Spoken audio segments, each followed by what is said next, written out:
안녕하십니까, 노중면입니다. 어제 세월호 참사 5주기 관련 뉴스 가운데 정치인들 망언이 비중 있게 보도됐습니다. 이들을 향해 제정신이냐, 사람으로서 어찌 그럴 수 있냐는 비판이 쏟아졌죠. 이들이 소속된 정당에서 징계를 하겠다며 머리를 숙였습니다. 비슷한 일들이 반복되어 온 정당이어서 징계 수위까지는 지켜봐야 할 것 같습니다. 오늘 진주에서 참변이 일어났습니다. 불을 지르고 대피하는 시민들을 막무가내로 살해했습니다. 이들 어두운 뉴스들 가운데 한 버스기사가 의식을 잃고 쓰러진 승객을 구했다는 소식이 유독 반갑습니다. 이 밖에도 오늘 더 뉴스는 김경수 지사 석방, 박유천 소환, 윤중천 체포, 또 방탄소년단 기자간담회 등에 주목합니다. 주요 뉴스부터 정리하겠습니다.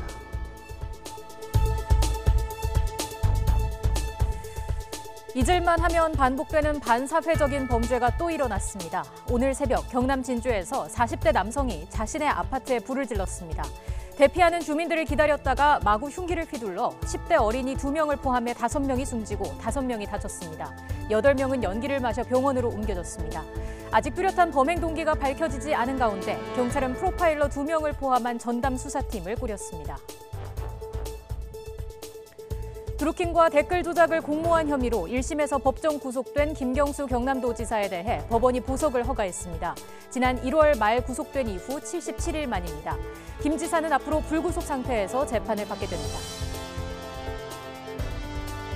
김학의 사건의 핵심 인물인 건설업자 윤중천 씨가 오늘 검찰에 체포됐습니다. 별장 성범죄가 아니라 회사 돈을 횡령한 혐의가 적용됐습니다. 검찰이 일단 윤 씨의 신병을 확보한 만큼 김학의 전 차관을 둘러싼 각종 의혹 수사도 급물살을 탈 것으로 보입니다. 마약 투약 혐의를 받는 박유천 씨가 경찰에 출석했습니다. 박 씨는 황하나 씨가 마약 공범으로 지목한 인물입니다. 하지만 박 씨가 여전히 혐의를 강력하게 부인하고 있고 마약 간이 검사에서도 음성이 나왔습니다. 진실은 무엇인지 경찰에게로 공이 넘어갔습니다. 새 앨범으로 전 세계 앨범 차트를 석권하고 있는 방탄소년단이 글로벌 기자간담회를 열었습니다. BBC와 CNN 등 외신을 포함한 국내외 취재진이 몰려 북새통을 이뤘습니다. 방탄소년단의 새 앨범은 미국과 영국에 이어 일본 오리콘 차트에서도 1위에 올랐습니다. 더 뉴스 본격적으로 시작합니다.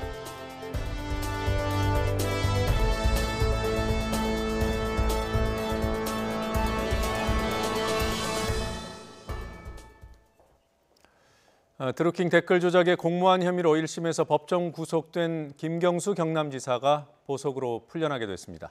항소심 재판부가 조금 전에 보석 허가 결정을 내렸다고 합니다. 앞으로 불구속 상태에서 항소심 재판을 받게 됩니다. 취재기자 연결돼 있습니다. 양희력 기자. 예, 서울중앙지방법원입니다. 네, 결국 보석 허가 결정이 나왔습니다. 구속된 지 얼마나 됐죠? 예, 김경수 지사가 1심 선고와 함께 법정 구속됐던 게 지난 1월 30일입니다. 그러니까 구치소에 수감된 지 77일 만에 풀려나게 됐습니다. 낮 12시쯤이었는데요. 서울고등법원 제2형사부가 김경수 지사에 대한 보석을 허가한다고 밝혔습니다. 보석 결정과 함께 조건도 따라왔습니다. 우선 구치소에서 나오기 전에 보증금 2억 원을 납입해야 하고요. 창원시에 있는 주거지에서만 지내야 합니다.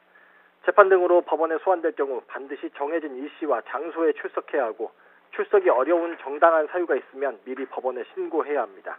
또 현재 재판과 관련된 이른바 드루킹 사건 관련 피고인들이나 증인 또는 그 증인 신청이 예정된 사람과 만나거나 연락해서는 안 됩니다. 도망이나 증거 인멸 행위는 물론 금지되고요. 3일 이상 주거지를 벗어나거나 출국할 경우에도 미리 법원에 신고해서 허가를 받아야 합니다. 법원은 지정 조건을 위반할 경우 보석을 취소하고 보증금을 몰수할 수 있다고 경고했습니다. 앞서 항소심 재판부는 2차 공판까지 진행 내용을 살펴본 다음에 보석 여부를 결정하겠다고 밝혔는데요. 법조계에서는 재판부가 김 지사의 보석을 허가하지 않겠냐는 전망이 우세했습니다. 재판부는 지난달 첫 공판에서 열린 보석 신문 과정에서 보석을 불허할 사유가 없다면 가능한 불구속 재판을 하는 것이 바람직하다며 법정에서 피고인은 강자든 약자든 운명을 건 재판을 받는 위태로운 처지의 국민 한 사람일 뿐이라고 밝힌 적이 있습니다. 김경수 지사는 특검에 석방 지휘를 받고 보석 절차를 마무리한 다음 2-3시간쯤 뒤인 서울구치소에서 출소할 것으로 보입니다. 김 지사 변호인은 보석 절차에 필요한 보증보험 등 처리하는 시간을 감안하면 오후 3시쯤 나올 것으로 예상하고 있습니다. 김 지사는 오는 25일 다음 공판부터는 불구속 상태에서 항소심 재판에 출석해 유무죄를 다투게 됩니다. 지금까지 서울중앙지방법원에서 YTN 양희덕입니다. 김학의 사건의 핵심 인물인 건설업자 윤중천 씨가 검찰에 체포됐습니다. 검찰 수사단이 윤 씨의 신병을 확보하면서 김 전 차관의 뇌물과 성범죄 의혹 수사도 급물살을 탈지 주목됩니다. 현장에 나가 있는 취재기자 연결하죠. 신지원 기자. 네, 김학의 사건 검찰 수사단이 있는 서울 동부지검입니다. 네, 자 윤중천 씨 언제 체포된 겁니까? 네, 김학의 사건 검찰 수사단은 오늘 오전 서울 양재동 인근에서 건설업자 윤중천 씨를 사기 등의 혐의로 체포했습니다. 어제 법원에서 체포영장을 발부받은 검찰은 현재 서울 동부지검 청사에서 윤 씨를 조사하고 있습니다. 검찰 수사단은 윤 씨가 최근까지 건설업체 대표를 맡으며 회사 돈을 유용하는 등 비리를 저지른 정황을 확보한 것으로 전해졌습니다. 윤 씨는 지난 2017년 11월부터 한 건설업체의 대표를 맡아오다가 지난해 5월 해임됐습니다. 이 업체 관계자들을 참고인으로 조사하는 과정에서 검찰이 윤 씨가 공사 비용 등을 제대로 지급하지 않고 개인적으로 썼다는 진술을 확보했습니다. 수사단은 이 밖에 윤 씨와 거래했던 인물들을 잇따라 소환하면서 공소시효가 남아있는 개인 비리를 확인하는 데 주력해왔습니다. 윤 씨를 전방위로 압박하면서 김 전 차관의 뇌물과 성범죄 의혹에도 접근하려는 것으로 보입니다. 앞서 윤 씨는 강원도 원주별장에서 김 전 차관의 성관계 동영상을 촬영하고 김 전 차관에게 수천만 원의 뇌물을 건넸다는 의혹을 받아왔습니다. 윤 씨가 김 전 차관에게 지난 2005년부터 2012년 까지 금품과 향응을 건넸다는 겁니다. 이와 관련해 수사를 권고받은 검찰 수사단은 지난 4일 김 전 차관과 윤 씨의 사무실, 자택 등 10여 곳을 압수수색했습니다. 검찰은 윤 씨를 조사한 뒤 체포한 시간으로부터 48시간 이내에 구속영장 청구 여부를 결정할 방침입니다. 또 윤 씨의 혐의 가운데 일부는 김 전 차관과 무관하지 않은 것으로 보고 앞으로 관련 조사를 이어갈 방침입니다. 지금까지 서울 동부지검에서 YTN 신지원 입니다. 마약 투약 혐의를 받는 가수 박유천 씨가 오늘 경찰에 출석했습니다. 앞서 구속된 남양유업 창업주의 외손녀 황은하 씨가 공범으로 박 씨를 지목했지요. 박 씨가 혐의를 부인해왔지만 오늘 경찰에 출석하면서는 혐의 관련 질문에 답을 하지 않았습니다. 취재기자 연결합니다. 이형원 기자. 네, 경기 남부지방경찰청입니다. 네, 자 박유천 씨 조사 지금 한창 진행 중이겠군요. 네, 그렇습니다. 오전 10시에 출석한 박 씨는 현재 조사를 받고 있습니다. 이 박 씨가 경찰에 출석한 건 지난 10일 기자회견에서 자진 출석 의사를 밝힌 지 일주일 만인데요. 박 씨는 조사에 앞서 취재진에게 있는 그대로 성실히 조사받겠다고 말했습니다. 마약 혐의를 여전히 부인하는지 옛 연인 황은하 씨의 진술을 어떻게 생각하는지를 묻는 말에는 대답하지 않았습니다. 자, 박 씨가 구체적으로 어떤 혐의를 받고 있습니까? 네, 박 씨는 현재 마약 투약 혐의를 받고 있습니다. 앞서 구속 송치된 옛 연인 황은하 씨가 박 씨를 공범으로 지목한 건데요. 이 황 씨는 경찰 조사 과정에서 박 씨의 권유로 마약을 다시 시작했고 함께 투약까지 했다고 진술한 것으로 알려졌습니다. 이에 박 씨는 지난 10일 기자회견에서 마약 권유도 투약도 한 적이 없다며 결백을 호소했습니다. 자, 박 씨가 결백을 호소했는데도 경찰이 수사를 이어가고 있고 또 출석도 공개했습니다. 그만큼 자신이 있다는 건가요? 네, 경찰은 황 씨의 진술에 신빙성이 있는 것으로 판단하고 있습니다. 황 씨가 언급한 시점에 두 사람이 만난 사실을 확인한 건데요. 이 경찰은 박 씨가 최근까지도 황 씨 자택에 드나든 모습이 담긴 CCTV를 확보한 것으로 전해졌습니다. 또 어제는 경기도에 있는 박 씨의 자택과 차량, 휴대전화를 압수수색했습니다. 박 씨의 모발과 소변도 채취했는데 일단 간이 시약 검사에서는 음성 반응이 나왔습니다. 마약 반응이 나오지 않은 겁니다. 경찰은 정확한 확인을 위해 증거물을 국립과학수사연구원에 보내 정밀 감식을 의뢰했습니다. 감식 결과는 2, 3주 안에 나올 것으로 보입니다. 지금까지 경기 남부경찰청에서 YTN 이영원입니다. 네, 지금부터는 진주에서 일어난 사건 알아보겠습니다. 오늘 새벽 경남 진주시 가좌동에 있는 아파트에서 한 40대 남성이 자신의 집에 불을 지른 뒤 대피하는 주민들에게 흉기를 마구 휘둘렀습니다. 지금까지 5명이 숨지고 13명이 다쳤습니다. 사건 현장에 취재기자 나가 있습니다. 김종호 기자. 네, 경남 진주시 가자동 사건 현장입니다. 예, 그 40대 남성은 현장에서 곧바로 체포가 된 거죠. 네, 그렇습니다. 신고를 받고 출동한 경찰관들에게도 흉기를 휘두르며 대치하다 15분가량 시간을 끈 뒤에 경찰이 겨우 붙잡았습니다.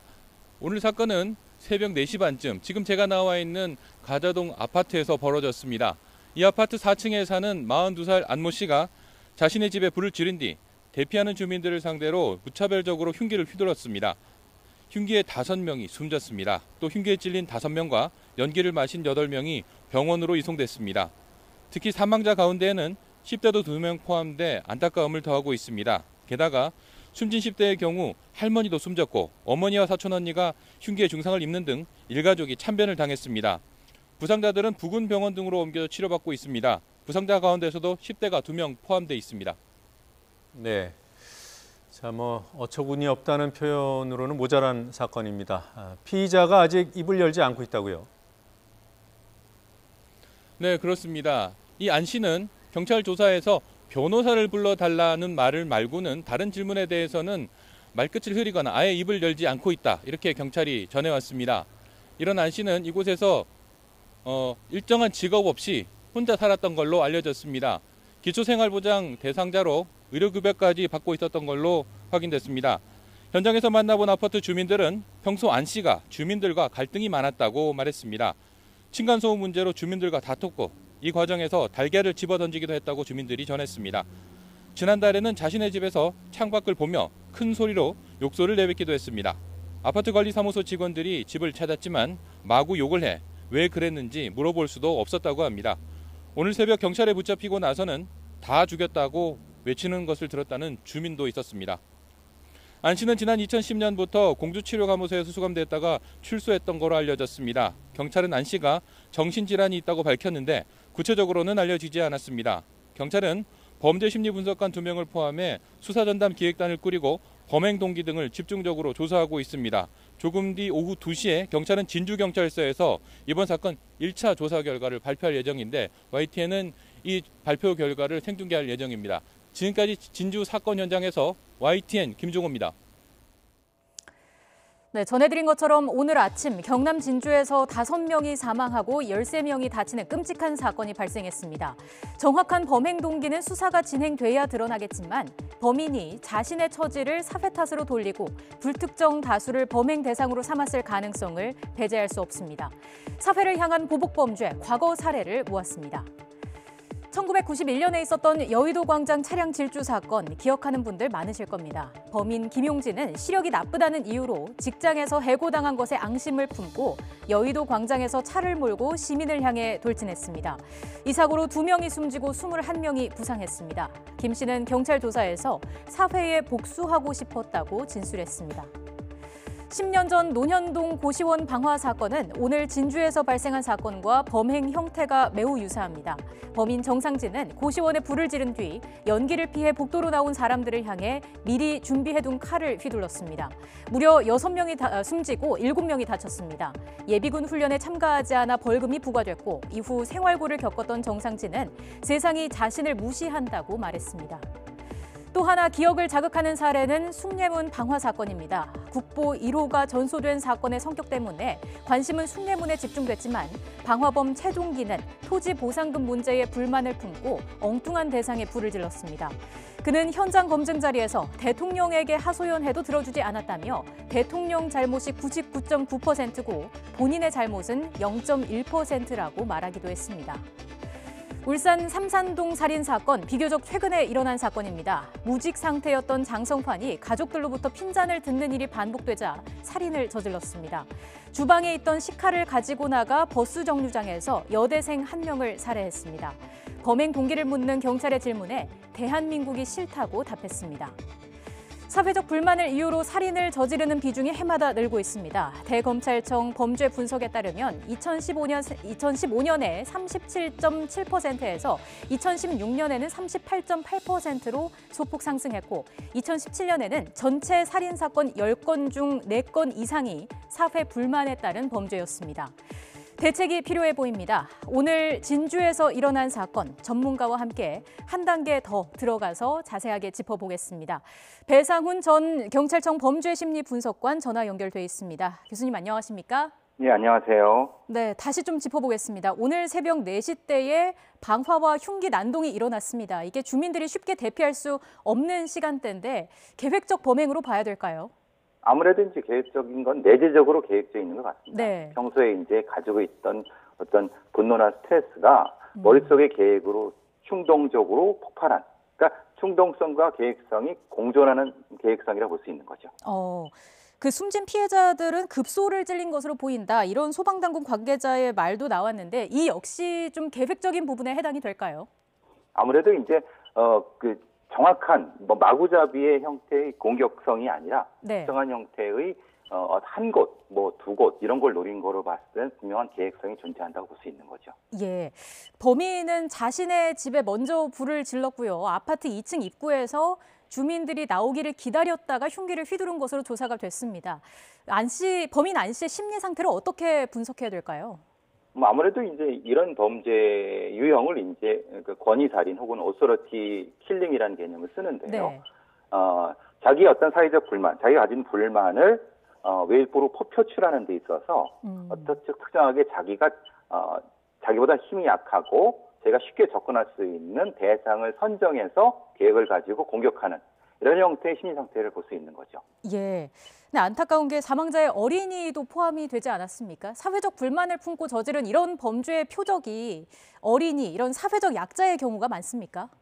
그렇죠. 대부분의 경우가 그렇습니다. 왜냐하면 힘세고 강한 사람들 대상을 공격하기 어려운 거죠. 말하자면 대통령이라든가 네. 사장님한테 불만이 있다 하더라도 그럴 수 있는 수단이 없지 않습니까? 예. 그러니까 주위에서 쉽게 수단과 대상을 선정해서 공격하는, 그러니까 사회적 약자가 주로 표적이 되는 거죠. 이번 사건의 피해자 중에서도 어리거나 좀 나이가 든 여성들이 집중돼 있는데 이번 역시 범인이 이들을 일부러 노렸다 이렇게 볼 수 있을까요? 아무래도 그런 거죠. 왜냐하면 다른 몸이 크거나 아니면 몸집이 큰 어른들은 네. 공격하지 않고 쉽게 자기의 분노를 표출할 수 있는 대상을 선정하다고 볼 수 있는 거죠. 네. 범인이 과거에 그 위층에 사는 주민에게 오물을 투척하고 또 위협하는 장면이 담긴 CCTV가 공개가 되기도 했는데 이 사람의 행동을 통해서 유추할 수 있는 부분은 뭘까요? 근데 이제 폭력성이 존재하는데 그 폭력성 존재가 자기 내재적인 건지 아니면 외적으로 어떤 특정한 스트레스를 받아서 공격성이 있는 건지 네. 그 과정이 사실 설명해야 되는 거거든요. 그래야지 이 사람의 주요한 동기를 찾을 수 있는 겁니다. 그러니까 주변에 대한 공격성이 계속적으로 올라갔다. 예. 결국은 그 올라간 것이 결과적으로 이 살인으로 연결됐다. 이렇게 이제 좀 찾아봐야 될 부분이 있는 것 같습니다. 이게 약간 분노 조절 장애 이쪽과도 연관이 돼 있습니까? 근데 분노 조절 장애라든가 이런 거는 사실 조심스럽게 해야 되는 것이 예. 심리 평가를 정확히 해야 되는 겁니다. 왜냐하면 분노 조절 장애 영역도 굉장히 크거든요. 네. 그러니까 폭발성 장애는 있지만 그 분노를 계획적으로 투영하는 건 다른 영역이거든요.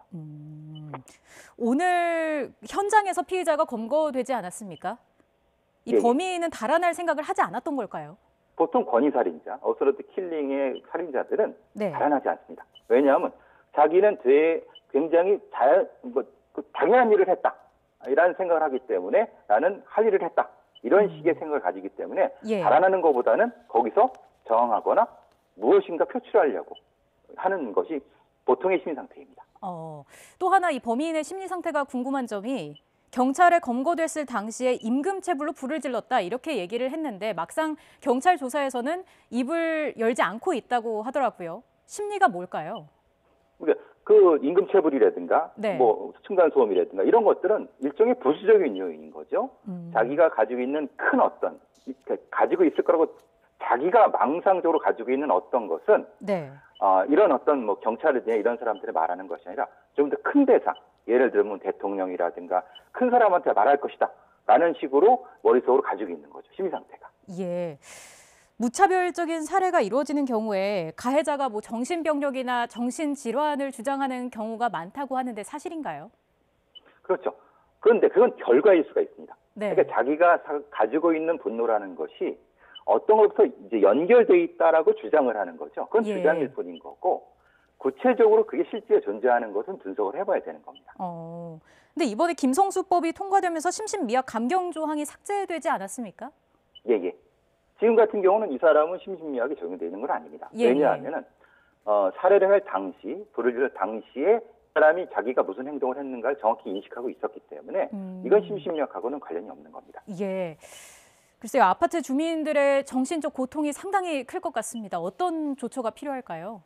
기본적으로 트라우마 치료가 돼야 됩니다. 그러니까 그 당시에 불과 공포스러운 어떤 소리라든가 이런 것들의 그 잔상을 없애기 위한 치료가 최소한 2-3달 이상은 돼야 되는 거고요.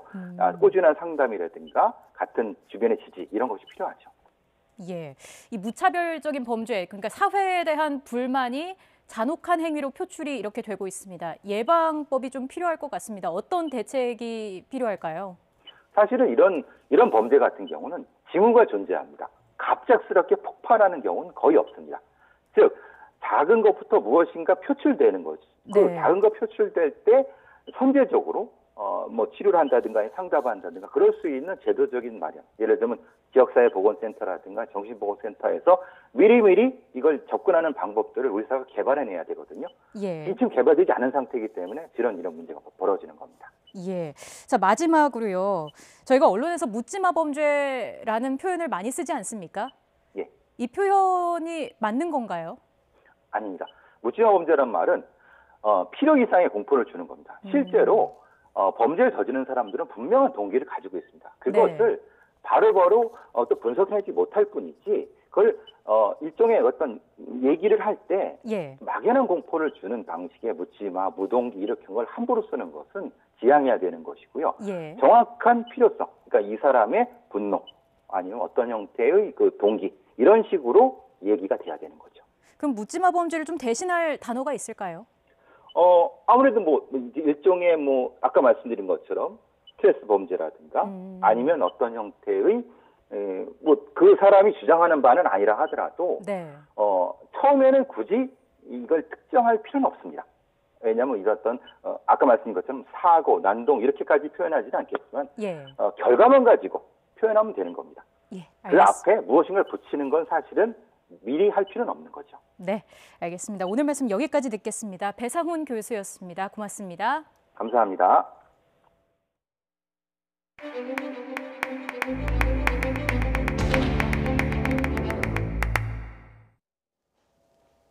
네, 진주 사건과 관련해서는 잠시 뒤 2시 사건 1차 조사 결과가 발표될 예정입니다. 생중계해 드리겠습니다. 자, 가수 승리가 2015년에도 해외 투자자들에게 성접대를 한 정황이 포착됐습니다. 경찰은 유흥업소 여성들로부터 성관계가 있었다는 진술을 확보했다고 합니다. 취재기자 연결해서 알아보죠. 차유정 기자. 네, 사회부입니다. 네, 앞서 제기됐던 투자자 성접대 의혹은 2017년이고요. 자, 이번 2015년 의혹은 어떤 내용입니까? 네, 승리가 말씀하신 대로 2017년 필리핀의 섬에서 해외 투자자들에게 성접대한 정황으로 수사를 받고 있는데요. 이보다 2년 앞선 2015년 12월에도 성접대했다는 의혹이 불거졌습니다. 이번 의혹은 승리 사건의 발단이 된 2달 전 공개된 카카오톡 대화 내용 관련이기도 합니다. 당시 크리스마스를 맞아 승리의 일본인 투자자들이 한국에 머물렀는데 승리가 파티를 열어 다수의 유흥업소 여성들을 연결해줬다는 의혹입니다. 경찰은 관련 여성들을 조사했고 일부 여성들에게서 실제 성관계가 있었다는 진술을 확보한 것으로 전해졌습니다. 핵심은 접대 목적에 돈이 오갔는지 여부입니다. 경찰은 여성들을 부른 알선책으로 추정되는 남성의 계좌를 분석해 자금 흐름을 추적하고 있습니다. 경찰은 승리가 부른 여성들이 지인도 아닌 업소 여성들이고 승리 등이 자리에 참석한 여성과 남성의 성관계를 예상하고 파티를 준비한 만큼 접대로 볼 수 있다고 보고 수사를 진행하고 있습니다. 지금까지 사회부에서 전해드렸습니다. 모델을 추행한 혐의로 기소된 유명 사진작가 로타 최원석 씨가 법정에서 구속됐습니다. 서울 서부지방법원은 강제추행 혐의로 불구속 기소된 최 씨에게 징역 8개월을 선고하고 법정 구속했습니다. 재판부는 피해자 진술의 신빙성이 훨씬 높고 묵시적 동의가 있었다고 보기는 어렵다고 판결 이유를 밝혔습니다. 자유한국당 정진석 의원과 차명진 전 의원이 원색적으로 세월호 유가족을 비난한 막말과 관련해 후폭풍이 거셉니다. 한국당은 거듭 사과의 뜻을 밝혔지만 여야 4당은 책임 있는 조치가 필요하다며 비판을 이어가고 있습니다. 국회 연결합니다. 차정윤 기자. 네, 국회입니다. 네, 한국당 황교안 대표가 사과를 한 번 더 했습니까? 네, 그렇습니다. 한국당을 제외한 여야는 막말의 당사자인 차명진 전 의원과 정진석 의원을 징계해야 한다며 목소리를 높이고 있습니다. 더불어민주당 홍영표 원내대표는 라디오 프로그램 인터뷰에서 한국당이 막말 정치로 지지 세력들을 결집해 성과를 내자 더 경쟁적으로 그런 것 같다고 지적했습니다. 홍 원내대표는 또 정치인이라는 사람들이 유족에게 상처를 주는 일이 너무 끔찍하다면서 우선 5.18 망언 의원들부터 강력한 조치를 해야 한다고 강조했습니다. 바른미래당 손학규 대표도 세월호 참사에 대해 받아들일 수 없을 정도로 막말을 뱉어내 급기야 윤리위에 회부됐다면서 어떻게 극복할지 가슴이 답답하다고 했습니다. 이에 대해 자유한국당 황교안 대표는 있어서는 안 되는 부적절한 발언이 나왔다면서 유가족과 국민 마음에 상처를 준 일 자체가 옳지 않다며 거듭 사과했습니다. 그러면서 한국당이 국민의 신뢰를 회복하기 위해 뼈를 깎는 노력을 하고 있는데 단 한마디의 잘못된 말로 모든 노력이 물거품 될 수 있다는 점을 명심해야 한다면서 당 윤리위원회가 응분의 조치를 취해달라고 당부했습니다. 또 논란의 당사자인 정진석 의원도 자신의 SNS를 통해 친구가 보내준 글을 무심코 올렸는데 생각이 짧았다며 세월호 유가족의 마음을 아프게 할 생각은 전혀 없었다고 공개적으로 사과했습니다. 반면 홍문종 의원은 당 지도부가 이럴 때일수록 해당 의원들을 적극적으로 보호해야 한다면서 징계 반대 의사를 밝히기도 했습니다. 그리고 지난해 11월 발생한 KT 아이언 화재 사고와 관련해서 청문회가 오늘 있는 것으로 압니다. 시작하면서 잡음이 있었던 모양이에요. 네, 그렇습니다. 원래 10시로 예정됐던 청문회는 한국당 회의가 늦어지면서 시작이 30분 정도 늦어졌는데요. 유영민 과학기술정보통신부 장관의 불출석을 두고 여야가 의사진행 발언부터 줄다리기를 벌였습니다. 오늘 청문회에는 KT 황창규 회장이 증인으로 출석했고 원래 증인으로 채택됐던 유영민 과학기술정보통신부 장관은 문재인 대통령 해외 순방에 동행하면서 이제 불참하게 된 겁니다. 자유한국당은 유영민 장관이 없는 상태에서 청문회가 진행되는 것은 문제가 있다며 항의를 냈고 여당은 유 장관의 출석 여부는 부수적인 문제라고 반박했습니다. 이번 청문회에서는 여야가 KT 아이언지사 통신구 화재와 관련해서만 질의를 하기로 한 만큼 일단 책임과 보상 방안, 또 재발 방지 등이 쟁점이 될 것으로 보입니다. 하지만 KT를 둘러싼 현안이 많은 만큼 다른 문제들도 거론될 가능성이 큽니다. 특히 검찰 수사가 진행 중인 KT 채용비리 의혹 사건과 5세대 통신 서비스 장애 관련 질문도 쏟아질 전망입니다. 지금까지 국회에서 전해드렸습니다. 우리나라 첫 번째 영리병원인 제주국제녹지병원이 법정 기간 안에 문을 열지 않아서 허가가 취소됐습니다. 제주도는 오늘 오전 브리핑을 열고 허가 취소를 공식 발표했습니다. 제주도는 녹지병원 측이 조건부 허가를 받은 뒤 석 달 동안 병원 문을 열지 않은 것은 정당한 사유가 될 수 없다며 취소 결정 배경을 밝혔습니다. 제주도는 다만 허가 취소나 행정소송과는 별도로 헬스케어 타운의 기능 정상화를 위해 병원 측과 협의하겠다고 밝혔습니다. 1990년에 발생한 낙동강변 살인사건 경찰 수사 과정에서 고문이 있었고 또 검찰 수사가 부실했다는 검찰 과거사위원회 판단이 나왔습니다. 법무부 검찰과거사위원회는 피의자로 지목된 최인철, 장동익 씨가 고문 피해를 당했다는 주장이 신빙성 있다고 결론 내렸습니다. 또 당시 사건 수사 검사가 고문으로 허위 자백했다는 최 씨 등의 진술을 제대로 확인하지 않고 재판에 넘겼다고 지적했습니다. 과거사위원회는 고문에 의한 허위 자백이 아니라고 가정하더라도 두 사람의 진술에 여러 모순점이 있는데도 이를 확인하지 않고 국과수 감정서 의미도 왜곡해 검사의 객관 의무를 저버렸다고 지적했습니다. 이를 토대로 과거사위원회는 피의자가 자백을 번복하는 경우 검사가 자백을 검증하는 기준과 절차를 마련하라고 권고했습니다. 앞서 최인철, 장동익 씨는 1991년 미제 사건인 낙동강변 살인사건 범인으로 지목돼 20년 이상 복역했지만 고문에 의한 허위 자백이었다는 의혹이 제기돼 과거사위가 재조사를 권고했습니다. 네, 앞서 전해드린 대로 오늘 새벽 경남 진주에서 참변이 일어났습니다. 한 아파트에 거주하는 40대 남성이 자신의 집에 불을 지르고 이를 피해서 대피하는 주민들을 향해 칼을 휘둘렀습니다. 5명이 숨지고 13명이 다쳤죠. 네, 1차 수사 사건 조사 결과 경찰 발표 들어보겠습니다. 그리고 피해자분들과 유족 여러분들께도 깊은 위로의 말씀을 드립니다.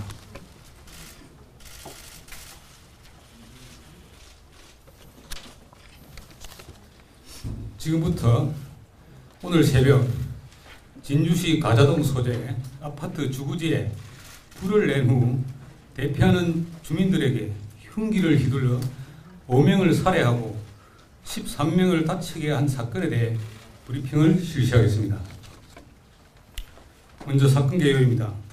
오늘 04시 25분경 피의자가 진주시 진주대로 소재 자신이 거주하는 복도식 4층 아파트 내 거실과 방바닥에 휘발유를 뿌린 후 불을 붙인 신문지를 방 안으로 던져 방하고 2층 엘리베이터 입구에서 불을 피해 대피하는 주민들에게 흉기를 휘둘러 사망 5명, 중상 2명, 경상 4명, 연기 흡입 7명 등 총 18명을 사상케 한 것입니다. 다음은 수사사항입니다. 현재 행사 8개팀, 지방청 전문 인력 등으로 이루어진 수사 전담팀을 편성하여 수사하고 있습니다. 검거 계기입니다. 오늘 04시 31분경 화재 신고로 119 공동대응 지령을 받고 현장으로 출동하였으며 4분 후인 04시 35분경 계양파출소 순찰차 2대가 먼저 현장에 도착하여 피를 흘리고 있는 일부 피해자를 후송토록 하고 2층 복도에서 흉기를 들고 있던 피의자와 조우하여 대치하던 중 04시 50분경 피의정근과 공포탄, 실탄을 발사하고 저항하던 피의자를 장복으로 제압하여 검거하였습니다. 다음은 피해자 현황입니다. 현재 피해자는 총 18명이고 흉기로 인한 사망 5명, 중상 2명, 경상 4명이고 기타 연기 흡입 등으로 인한 경상은 7명입니다. 감식 상황입니다. 화재 관련 최초 발화부는 싱크대 앞바닥으로 추정되고 기타 현재 정밀 감식이 진행 중에 있습니다. 다음은 CCTV 수사입니다. 아파트 1층 복도에 설치된 관리실 CCTV와 506호 출입문에 설치된 사설 CCTV 2대가 있는데 범행 장면이 녹화된 것은 없습니다. 추가로 확보 가능한 CCTV가 있는지 확인 중에 있으며 피의자의 범행 전후 행적에 대해 수사 중에 있습니다. 다음은 피해자 조사입니다. 조사 가능한 피해자들에 대해 계속 조사 중이며 현재 관리사무소 직원 1명에 대해 조사를 마무리하였습니다. 다음은 피의자 조사입니다.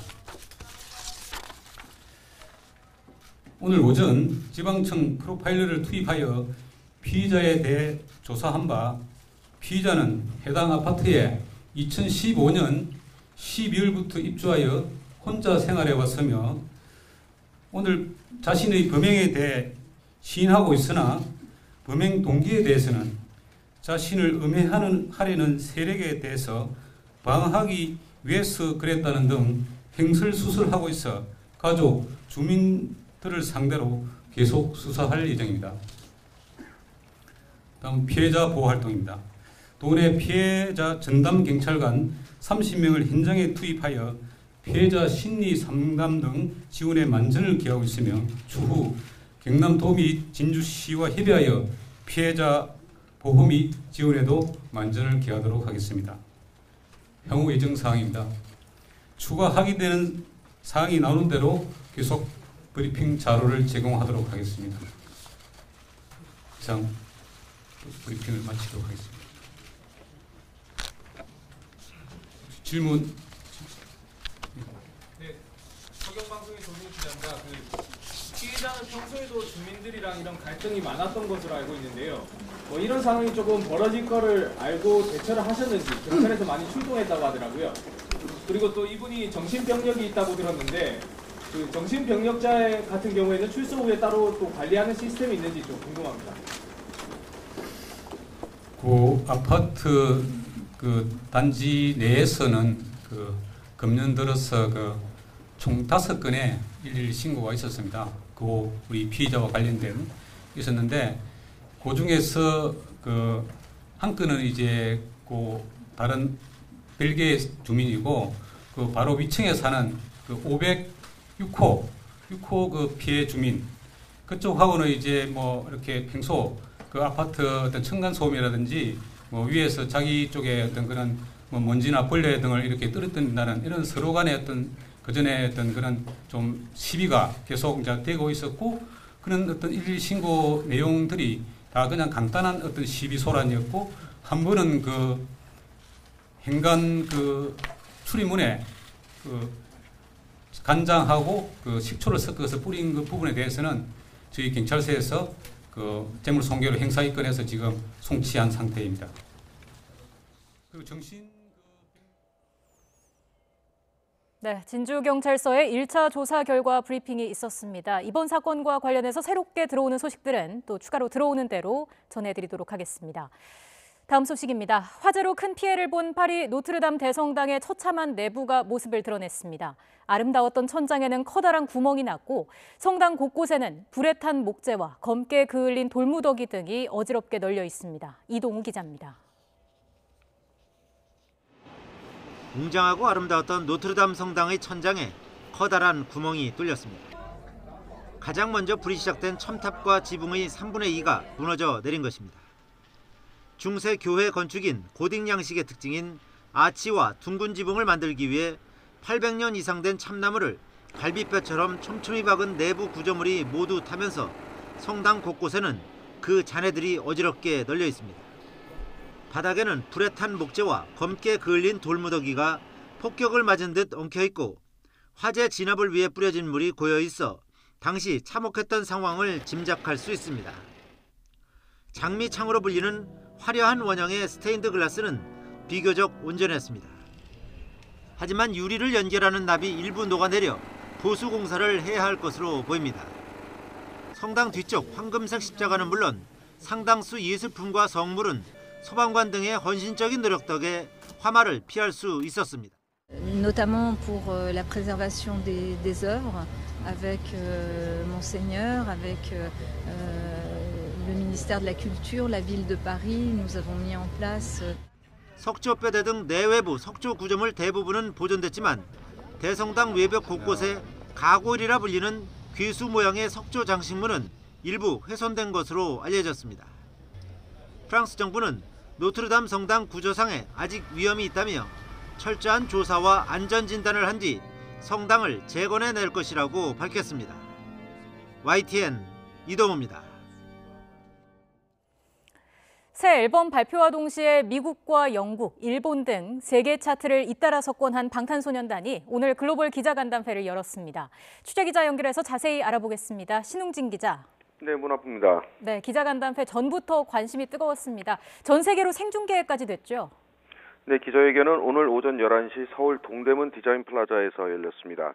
유튜브를 통해서 30분간 전 세계로 생중계가 됐는데요. 국내외 150여 개 언론사 기자들이 새벽부터 모여들면서 이 취재 열기를 더했습니다. 뷔, 슈가, 진, 정국, RM, 지민, 제이홉 순서로 서서 포토타임을 가진 뒤에 본격적인 간담회가 시작됐는데요. 리더인 RM은 이전 앨범인 Love Yourself 시리즈로 과분할 정도로 많은 사랑을 받았다며 팬들인 아미에게 감사의 인사를 전했습니다. 그러면서 방탄소년단을 여기까지 올려준 사랑의 힘에 대해서 말해보고 싶어서 이번 앨범인 Map of the Soul 페르소나를 내게 됐다고 설명했습니다. RM의 말을 잠시 들어보겠습니다. 그리고 그 힘과 그 힘의 근원과 그 그늘 그리고 또 그 힘을 통해서 앞으로 나아가야 하는 내일까지 얘기를 한번 해보고자 했습니다. 그래서 결국 이런 것들에 대해서 얘기하는 과정이 저희의 내면을 알아가고 찾아가는 과정이라고 생각을 해서 맵 오브 더 소울이라는 키워드를 채택을 했고 그렇게 이 앨범의 또 하나의 시리즈가 시작이 되었습니다. 네, 리더 RM에 이어 다른 멤버들의 이야기도 이어졌습니다. 이번 앨범에 실린 7곡에 대한 설명이 있었다고요? 네, 타이틀곡 작은 것들을 위한 시, 영어 제목으로는 Boy with Love에 대해서는 슈가가 마이크를 잡았습니다. 이 노래는 너에 대한 관심과 사랑, 작고 소박한 것에 대한 즐거움을 표현하는 노래라며 다양한 감정선을 표현해줄 아티스트가 필요했고 거기에 적합한 게 할씨라고 생각했다고 말했습니다. 이 노래에 참여한 팝스타 할씨가 뮤직비디오 촬영을 위해 경기도 남양주에 왔고 추운 날씨에도 즐겁게 촬영했다고 소개했는데요. 이 할씨도 깜짝 영상 편지를 통해서 방탄소년단의 컴백을 축하했습니다. 이 방탄소년단은 30분간 생중계된 글로벌 기자 간담회가 끝난 뒤에도 현장 기자들과 즉석 회견을 이어갔습니다. 이 방탄소년단의 신보인 맵 오브 더 소울은 발매와 동시에 세계 앨범 차트를 휩쓸고 있는데요. 미국의 빌보드 200, 영국의 오피셜 차트, 일본의 오리콘 차트에서 각각 1위를 차지했습니다. 다음 달 4일 미국 로스앤젤레스를 시작으로 스타디움 투어에 들어가는데요. 시카고와 뉴저지를 거쳐 브라질 상파울루, 영국 런던, 프랑스 파리, 일본 오사카와 시즈오카까지 세계 8개 지역에서 공연합니다. 이 영화 보헤미안 랩소디에서 퀸이 공연한 곳으로 유명한 영국의 웸블리 스타디움을 비롯해서 대부분 공연이 이미 매진됐습니다. 지금까지 문화부에서 YTN 신홍진입니다.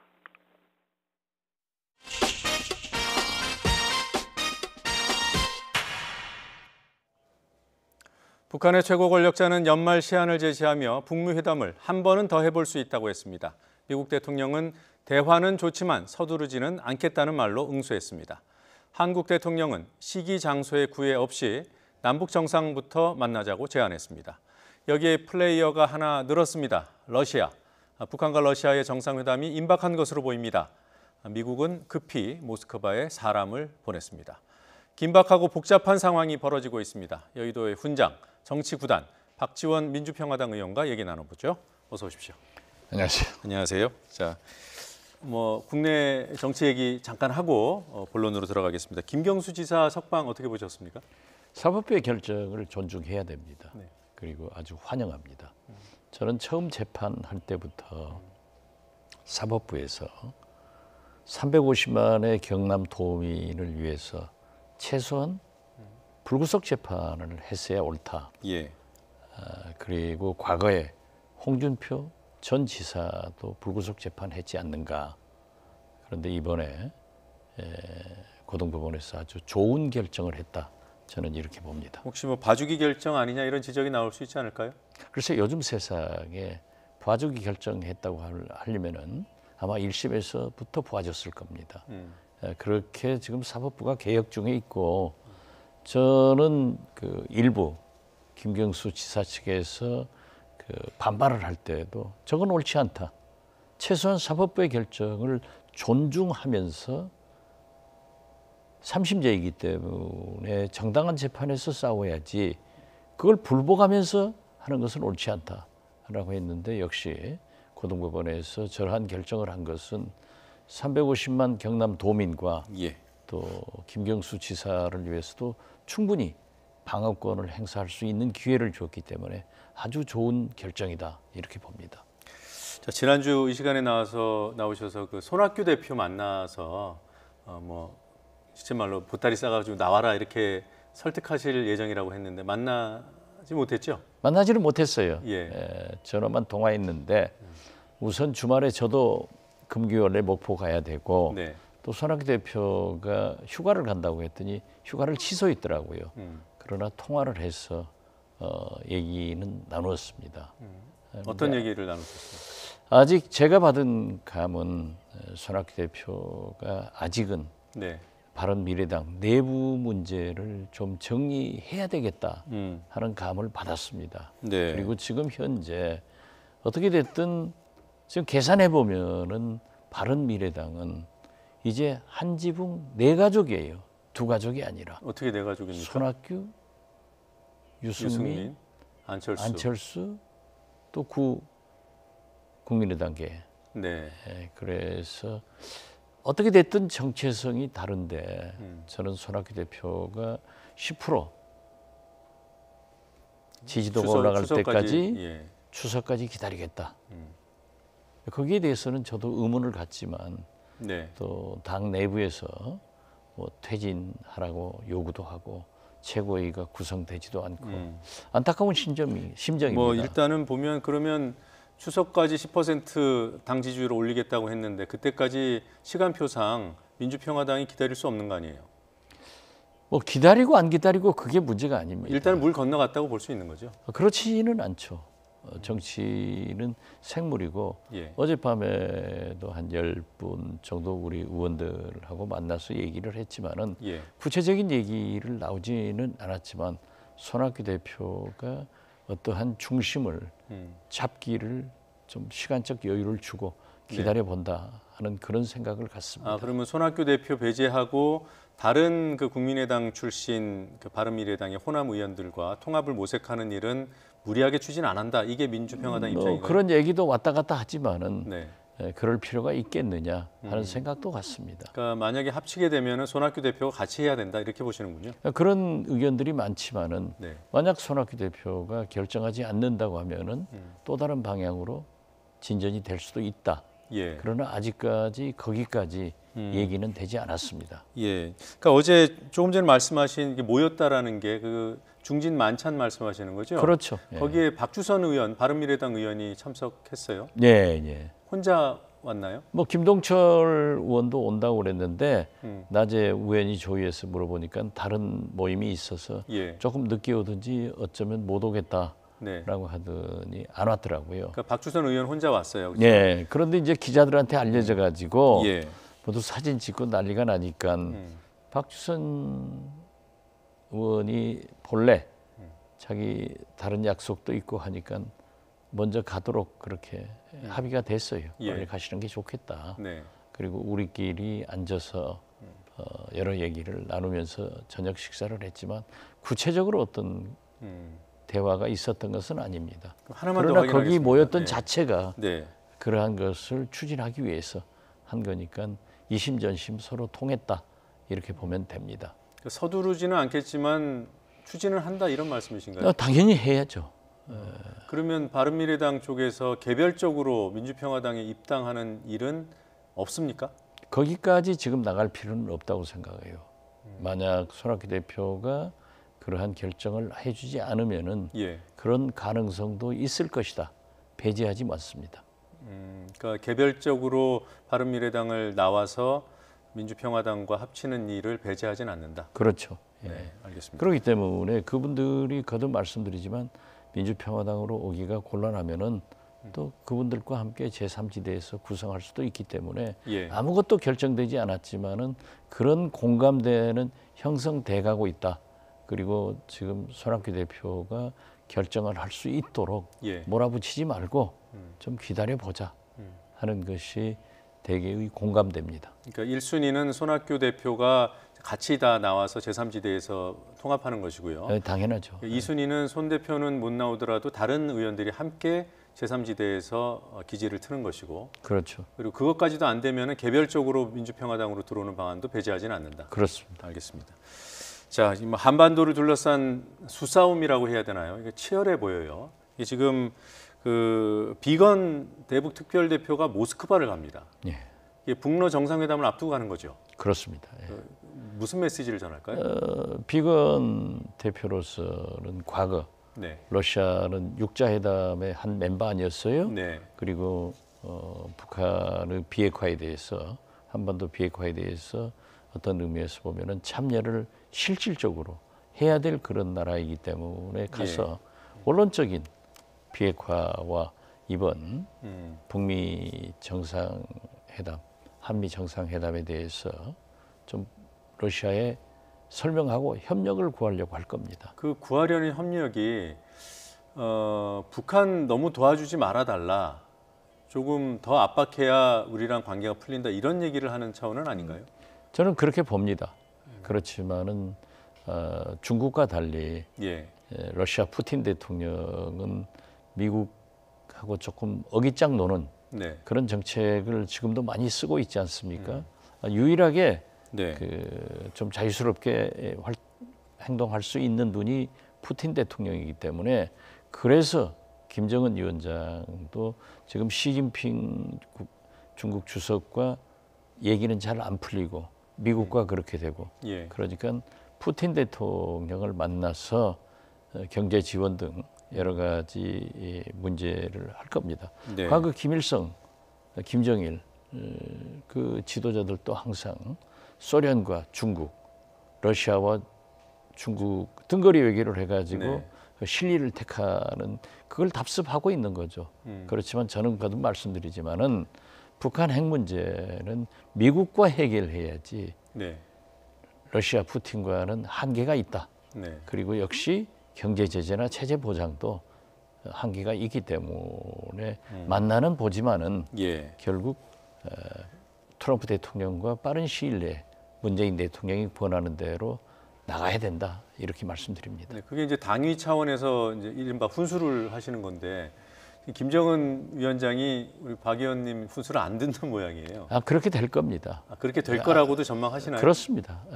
김정은 위원장이 국제 정세를 너무나도 잘 알고 네. 북한에서 아버지 김정일 위원장이나 김정은 위원장도 예. 결국 핵 문제는 북미 간의 문제이지 북중 간의 문제도 아니고 남북 간의 문제도 아니다. 예. 더욱이 북러 간에는 더 아닙니다. 예. 그렇기 때문에 결국 김일성 주석부터 김정일 위원장, 김정은 위원장까지 유훈 통치가 저에게 김정일 위원장이 직접 얘기했어요. 미국과 관계 개선을 해서 체제 보장을 받아야 된다. 이것이 김일성 주석의 유훈이다. 예. 그래서 그 유훈 통치도 물론 유효하지만은 국제 정세를 보더라도 미국이 할 수 있는 거지 러시아는 한계가 있기 때문에 예. 지금 돌파구 마련을 위해서 푸틴과 만나는 거지 거기에 전적으로 의존하기는 한계가 있다. 저는 그 말씀을 지적하는 겁니다. 예. 그러니까 지금 상황을 보면 중국은 지금 미국과의 무역 전쟁 또 미국으로부터의 압박을 심하게 느끼기 때문에 운신의 폭이 좁고 그래서 이제 북한 입장에서는 러시아로 눈을 돌리는 상황인데 그것이 전적으로 러시아에 기댄다기보다는 미국과의 협상을 진행하는 과정에서 어떤 시간을 번다든가 또는 버틴다든가 이런 용도로 그러니까 일종의 작은 돌파구 뭐 기댈 언덕 이거 마련 차원에서 러시아를 만난다는 거죠? 당연히 그렇고 네. 그다음에 국내 북한 내 인민들에게도 예. 러시아하고도 이렇게 협력한다. 예. 푸틴 대통령과 이렇게 우호 관계를 있다 하는 것을 좀 과시할 필요가 있죠. 또 지적하신 대로 트럼프 대통령에게도 내 뒤에는 시진핑만 있는 게 아니라 예. 푸틴도 있다 하는 모습을 보여야겠죠. 예. 자, 뭐 김정은 위원장 신년사 얘기를 안 할 수가 없는데요. 그러니까 거기서 보면은 국내 언론이 주목하는 부분이 이제 오지랖이라는 단어하고 또 제정신 뭐 이런 표현들, 자극적인 표현들. 그걸 보면 김정은 위원장이 사실상 미국 쪽에는 기대를 별로 안 하고 한국을 향해서도 이른바 정신 차리라는 메시지를 보낸 게 아니냐. 그래서 모욕적이다 이런 평가까지도 하더군요. 그것은 우리 한국 문재인 대통령을 통해서 예. 트럼프 대통령에게 전달하는 메시지예요. 또 사실 어떤 의미에서 보면은 남북 경협 문제를 문재인 대통령이 상당히 긍정적으로 말씀하셨지 않습니까? 예. 그렇게 약속해놓고 왜 지키지 않느냐? 왜 당사자로서 나서야지 미국 눈치만 보느냐 하는 간접 불만이지만은 김정은 위원장도 북한에서도 미국이 예. 합의가 안 되면 안 된다는 것을 잘 알고 있습니다. 예. 그렇기 때문에 그것은 외교적 수사이고 과거에는 얼마나 더 심한 비난을 했어요. 예. 또 북한의 인민들에게 내치용으로 사용하는 하나의 수사다. 그렇기 때문에 물론 우리가 깊게 생각은 해봐야 되지만은 큰 문제는 둘 필요 없다. 예. 역시 트럼프 대통령이 말씀하신 대로 예. 또 문재인 대통령께서 강하게 천명한 대로 예. 빨리 남북 정상회담이 이루어지도록 물밑 접촉도 할 것이고 예. 특사교환도 가능하면 해서 만날 것입니다. 그렇지만은 지금 제가 맨 처음 그 얘기했잖아요. 북한이 준비가 안 돼 있다. 예. 북한이 하지 않으려고 지금 버티고 있는 거다. 이것은 사실 하노이 회담에 잔뜩 기대를 하고 평양역에서 얼마나 많은 인민들의 환송을 받고 3주간 예. 하노이에 갔지만은 빈주먹 가지고 오니까 자기가 말한 것도 있잖아요. 예. 그래서 그러한 그 일종의 과정이고 국내 정치용이기 때문에 물론 불만도 있겠지만 예. 이걸 우리가 크게 생각할 필요 없이 우리의 노력이 필요하다. 예. 그래서 저는 문재인 대통령이 김정은 위원장의 체면을 좀 살려주는 그런 일이 필요하다 그렇게 생각합니다. 예. 자, 지금 말씀하신 대로 북한이 좀 시간이 필요한 또 과정을 밟아야 하는 단계라고 말씀하셨는데 지금 그 남북 4차 정상회담 제안을 공개적으로 했습니다. 이게 일부 언론에서는 사전 조율이 안 된 상태이기 때문에 공개 제안을 할 수밖에 없었다. 조금 더 확장하면은 한미 정상회담에서 남북 정상회담 얘기가 나온 것도 북한과 사전 조율을 하려고 했는데 못했다. 그래서 어떻게 보면 북한 입장에서는 합의해주지 않은 얘기가 한미 정상회담에 무슨 합의 사항처럼 이렇게 발표된 것이다. 이런 분석들을 하더라고요. 그것은 하노이 회담에서 비록 좀 심한 말로 결렬됐다 하더라도 예. 김정은 위원장도 만나겠다 했지 않습니까? 예. 트럼프 대통령도 만나겠다 했단 네. 말이에요. 그렇지만은 북한의 체제 정비가 엊그제 끝났지 않습니까? 3차 전국 인민회의까지. 그래서 지금까지 대미 관계, 남북 관계를 하던 통전부에서 제가 볼 때는 외교부로 넘어간 것 같아요. 예. 그래서 지금 체제 정비가 됐지만은 아직도 그 인민들에게 약속했던 그러한 것을 정리하고 있기 때문에 남북 간에도 북미 간에도 네. 한미 정상회담까지 물밑 접촉도 없었던 것 같아요. 지금도 없었던 것 같아요. 예. 또 북한에서 우리 정부하고 민간 레벨에서 교류 협력하자던 것도 지금 다 당분간 하지 말자 하고 연기 통보를 해오고 있지 않습니까? 그렇지만은 처음 시작할 때는 제가 처음 시작할 때 밀사 특사를 했지 않습니까? 그러한 교환이 필요하지만은 이제 벌써 문재인 대통령만 하더라도 4차, 트럼프 대통령만 하더라도 3차를 두고 있기 때문에 좀 내각된 상태이기 때문에 공개적으로 제안을 함으로써 저는 상당히 김정은 위원장의 체면을 살려줬다. 북한 인민들에게. 그래서 저는 어떤 의미에서 보면은 김정은 위원장이 트럼프 대통령의 제안, 문재인 대통령의 제안을 듣고 회심의 미소를 띄었을 겁니다. 그렇지만 좀 버텨보는 거예요. 그것이 북한 외교의 전형적인 스타일입니다. 그럼 뻗치기. 화답이 나온다면 북러 정상회담은 끝나야 되겠군요. 그렇죠. 당연히 북러 정상회담 후에 이제 많은 변화가 있을 거고 또 꾸준히 우리 정부에서 물밑 접촉을 노력할 겁니다. 그러면 해가지고 저는 그렇게 김정은 위원장도 시간이 없고 마찬가지로 트럼프 대통령도 시간이 없는 거예요. 김정은 위원장은 만약 이 체제가 계속되기 때문에 그래도 김정은 위원장이 집권해서 굶어 죽는 사람 없잖아요. 그런데 2017년 재작년에는 마이너스 3.5% 성장, 작년에는 마이너스 5% 성장이란 말이에요. 이상 가면은 굶어 죽는 사람이 만약 생길 때 북한의 정보와 수준, 장마당 이런 것들로 해서 민중이 가만히 있을 건가 이것도 생각해야 되지만은 마찬가지로 트럼프 대통령도 북한에게 더 시간을 주면은 북한의 핵은 계속 생산될 거고 우리 국정원에서도 국회 우리 외통위에 보고한 거 보면은 약 5개의 핵무기를 생산할 수 있는 프로토늄을 생산했다. 이런 거 보면은 기다릴 수 없는 거예요. 그리고 핵 확산 만약에 북한이 중동 쪽으로 핵을 수출했을 때는 미국에 큰 재앙이 되기 때문에 또 ICBM의 기술은 향상시킬 거고 참 절대 그런 일이 있어서는 안 되지만은 인공위성을 빙자해서 무슨 미사일이라도 하나 발사하면은 트럼프도 곤란해지는 거예요. 예, 알겠습니다. 트럼프에게도 시간은 급하다. 그렇습니다. 예. 자, 끝으로 국내 질문 하나 더 하고 마무리 짓겠습니다. 이미선 후보자 논란이 심하잖아요. 문재인 대통령께 훈수 한마디 해주시죠. 지명하실 겁니다. 아니, 해야 합니까? 해야 됩니다. 하는 게 맞다? 저는 가장 심하게 주식 35억 보유는 지나치다 예. 하고 굉장히 따졌습니다. 내가 5,500회 주식 거래하고 이게 말이 되느냐. 차라리 워런 버핏, 조지 솔로스처럼 주식 투자해라. 근데 왜 헌법 재무가 되려고 하느냐. 네. 제가 물었어요.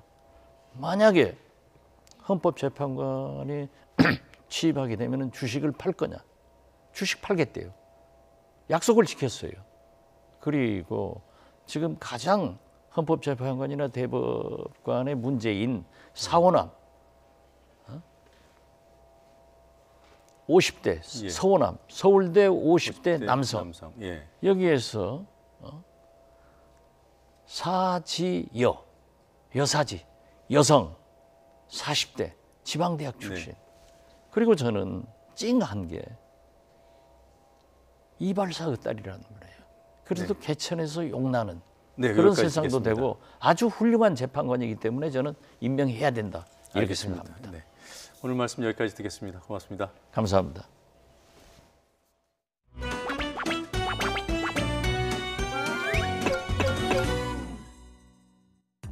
선거제 개편 패스트트랙으로 야당 괴멸에 열을 올리는 가운데 이제는 진문의 여당 접수가 시작되었습니다.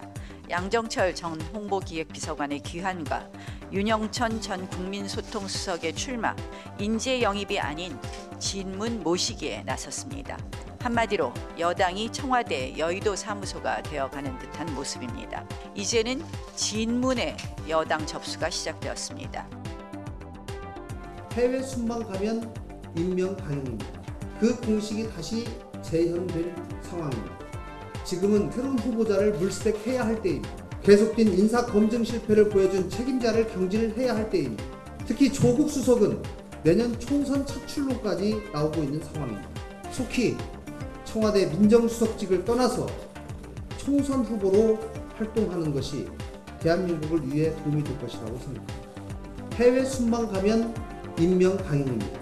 그 공식이 다시 재현될 상황입니다.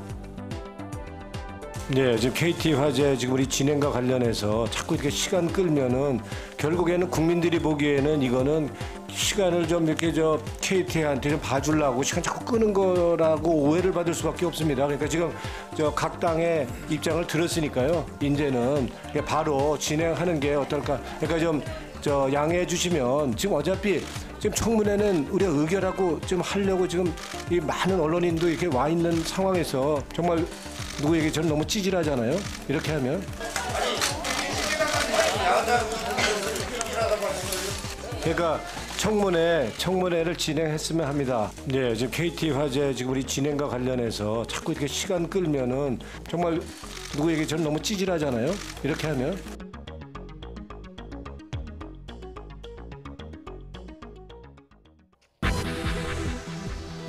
오늘 새벽 경남 진주에서 40대 남성이 자신의 아파트에 불을 지르고 대피하는 주민들에게 흉기를 휘둘러 5명이 숨지고 13명이 다쳤습니다. 경찰은 전담팀을 꾸려 범행 동기를 수사하고 있습니다. 드루킹과 댓글 조작을 공모한 혐의로 1심에서 법정 구속된 김경수 경남도지사에 대해 법원이 보석을 허가했습니다. 김 지사는 지난 1월 말 구속된 이후 77일 만에 풀려나게 됐습니다. 김학의 사건의 핵심 인물인 건설업자 윤중천 씨가 회사 돈을 횡령한 혐의로 체포됐습니다.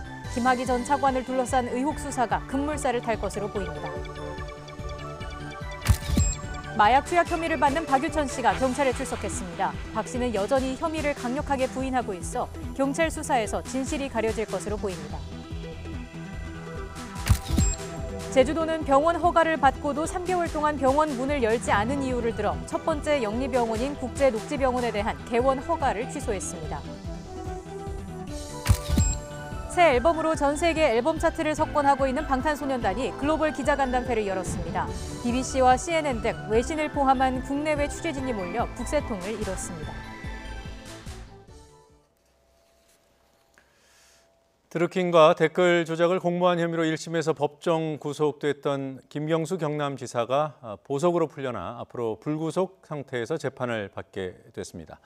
서울고등법원은 오늘 오전 앞서 김 지사 측이 청구한 보석 신청을 받아들였습니다. 이에 따라 김 지사는 1심 선고로 법정 구속된 지난 1월 30일 이후 77일 만에 서울구치소에서 석방됩니다. 재판부는 보증금 2억 원과 함께 주거지인 경남 창원시에만 머물러야 한다는 보석 조건을 걸었지만 도정 업무 수행에는 차질이 없을 것으로 보입니다. 바른미래당 손학규 대표는 지도부 총사퇴를 요구하며 열흘째 당무를 거부하고 있는 옛 바른정당계 최고위원 3명에게 사실상 최후 통첩을 보냈습니다. 손 대표는 최고위원회의에서 당을 정상화해 주길 바란다며 이번 주말까지 복귀를 부탁한다고 말했습니다. 손 대표는 주말까지 이들이 복귀하지 않으면 다음 주 지명직 최고위원 2명을 임명해 현재의 지도체제를 유지할 것으로 알려졌습니다. 마약 투약 혐의를 받는 가수 박유천 씨가 경찰에 출석했습니다. 성실히 조사받겠다고 취재진에 밝혔지만 마약 혐의와 또 자신을 공범으로 지목한 황하나 씨와 관련된 질문에는 답하지 않았습니다. 이형원 기자가 보도합니다. 자진 출석 의사를 밝힌 지 일주일 만에 경찰에 소환된 가수 박유천 씨. 지난 10일 기자회견에서 강하게 결백을 호소한 것과 달리 짧은 답변만 남긴 채 조사를 받으러 갔습니다. 있는 그대로 성실하게 조사 잘 받고 그러고 나오겠습니다. 네. 기존의 입장처럼 감사합니다. 마약 혐의 부인하십니까? 감사합니다. 박 씨는 그동안 마약 투약 혐의를 부인해왔지만 경찰은 함께 투약했다는 옛 연인 황하나 씨의 진술에 신빙성이 있다고 판단했습니다. 황 씨가 언급한 시점인 올해 초 두 사람이 함께 있었다는 사실을 확인한 겁니다. 경찰은 두 사람이 결별한 이후에도 최근까지 박 씨가 황 씨 집에 드나드는 모습이 담긴 CCTV를 확보한 것으로 알려졌습니다. 이에 따라 출석 하루 전 박 씨의 자택과 차량, 휴대전화 등을 기습적으로 압수수색했습니다. 경찰은 압수수색 때 박 씨의 모발과 소변도 채취해 간이 시약 검사를 했지만 음성 반응이 나왔습니다. 간이 검사의 경우 투약한 지 2주가 넘어서면 검출이 어려운 점 등을 고려해 경찰은 국립과학수사연구원에 정밀 감정을 의뢰했습니다. 마약 투약을 놓고 황 씨와 박 씨의 진술이 첨예하게 엇갈린 가운데 사실 여부는 경찰 조사에서 가려지게 될 것으로 보입니다. YTN 이영원입니다. 김학의 전 법무부 차관 사건의 핵심 인물인 건설업자 윤중천 씨가 검찰에 체포됐습니다. 김 전 차관 사건을 재수사하는 검찰 수사단은 오늘 오전 서울 양재동 인근에서 윤 씨를 사기 등의 혐의로 체포해 현재 서울 동부지검 청사에서 조사하고 있습니다. 검찰 수사단은 윤 씨가 지난 2017년부터 최근까지 건설업체 대표를 맡으며 회사 돈을 유용하는 등 비리를 저지른 정황을 확보한 것으로 전해졌습니다. 검찰은 윤 씨의 혐의 가운데 김학의 전 차관과 무관하지 않은 범죄 정황이 있을 것으로 보고 조사를 이어간다는 방침입니다. 네, 앞서 전해드린 대로 경남 진주 아파트에서 40대 남성이 자신의 집에 불을 지른 뒤 대피하는 주민들에게 흉기를 휘둘러 18명이 숨지거나 다쳤습니다. 오늘 새벽 4시 반쯤 경남 진주시 가좌동의 아파트에서 42살 안모 씨가 자신의 집에 불을 질렀습니다. 안 씨는 이어서 아파트 2층과 4층을 오가며 대피하고 있는 주민들에게 흉기를 마구 휘둘렀습니다. 이 때문에 지금까지 10대 어린이 2명을 포함해 5명이 숨지고 5명이 다쳤습니다. 또 8명은 연기를 마셔 병원으로 옮겨졌습니다. 안 씨는 범행을 저지른 뒤 출동한 경찰에 현장에서 붙잡혔습니다. 안 씨는 현재 진술을 거부하고 있는 것으로 전해졌습니다. 경찰은 범죄 심리 분석관 2명이 포함된 전담반을 꾸려 수사를 벌이고 있습니다. 국내 첫 영리병원인 제주녹지국제병원에 대한 개설 허가가 취소됐습니다. 지난해 12월 외국인만 진료한다는 조건부 허가를 받은 지 4개월여 만입니다. 취재기자 연결합니다. 고재형 기자. 네, 제주입니다. 네, 그동안 논란이 컸습니다. 영리병원 허가가 취소됐군요. 네, 그렇습니다. 국내 1호 영리병원인 제주녹지국제병원에 대한 조건부 허가가 취소됐습니다. 제주도는 오늘 오전 도청에서 브리핑을 열고 허가 취소를 발표했습니다. 도는 녹지병원 측이 조건부 허가를 받은 이후 3개월 동안 개설을 안 한 것은 정당한 사유가 없다며 취소 결정을 내렸다고 그 배경을 설명했습니다. 원희룡 제주지사 발언 직접 들어보시겠습니다.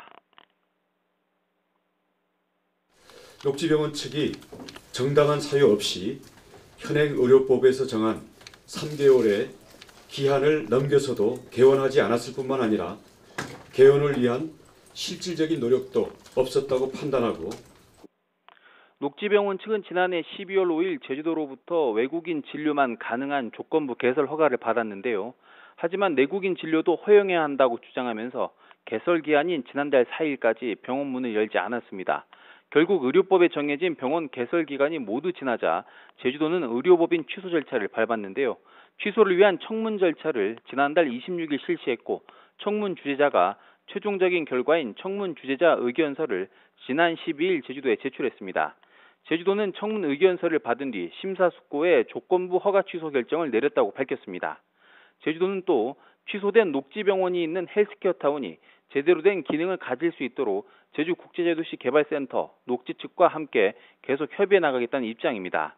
하지만 원희룡 제주지사의 선택을 놓고 원지사가 의료계와 녹지병원 측의 반발을 의식한 선택이었다는 비판도 나오고 있는데요.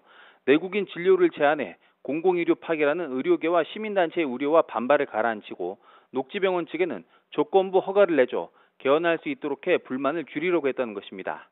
그러나 국내 1호 영리병원에 대한 조건부 허가를 놓고 시민단체와 의료계에서 병원 허가를 취소해야 한다고 강력하게 반발하는 등 논란이 이어졌습니다. 시민단체 측은 이번 허가 취소를 놓고 당연한 결과고 이제는 정부가 나서서 영리병원 처리를 위한 법 개정에 나서야 한다고 촉구하고 있습니다. 하지만 녹지 측은 조건부 허가에 대해 행정소송을 제기한 상태고 향후 한중 FTA에 따른 투자자 국가 간 소송 제도도 이용할 가능성이 있어서 영리병원 논란은 계속될 전망입니다. 지금까지 제주에서 YTN 고지영입니다. 최신의 스텔스 전투기 F-35A가 일본에서 추락한 소식 얼마 전에 전해드렸습니다. 그런데 이전에도 여러 차례 문제가 생겨 긴급 착륙한 사실이 새로 드러났습니다. F-35A는 최근 우리가 미국으로부터 들여온 전투기와 같은 기종입니다. 도쿄에서 황보연 특파원이 보도합니다. 지난 9일 저녁 7시 반쯤 야간 훈련 비행에 나섰다 추락한 일본의 최신의 F-35A 전투기. 대당 가격이 1,000억 원을 훌쩍 넘는 최신의 전투기로 이번이 세계 첫 추락 사고로 기록됐지만 그전부터 여러 문제가 있었던 것으로 드러났습니다. 지난해 1월부터 미국에서 들여와 배치된 F-35A 전투기 13대가 시험 또는 훈련 비행 과정에서 모두 7차례나 이런저런 문제가 생겨 긴급 착륙한 겁니다. 飛行中に何らかのトラブルがあって飛行場に戻ったケースというのは、精査いたしました結果、現時点で7例日本国内で確認されているところでございます。 일본에 배치된 13대 가운데 4대는 미국에서 완제품 형태로 도입됐지만 이번 사고기를 포함해 9대는 일본 공장에서 조립된 겁니다. 일본 방위성은 7번의 긴급 착륙 사례가 미국 완성품과 일본 조립품 중 어느 쪽에서 발생한 것인지에 대해서는 밝히지 않았습니다.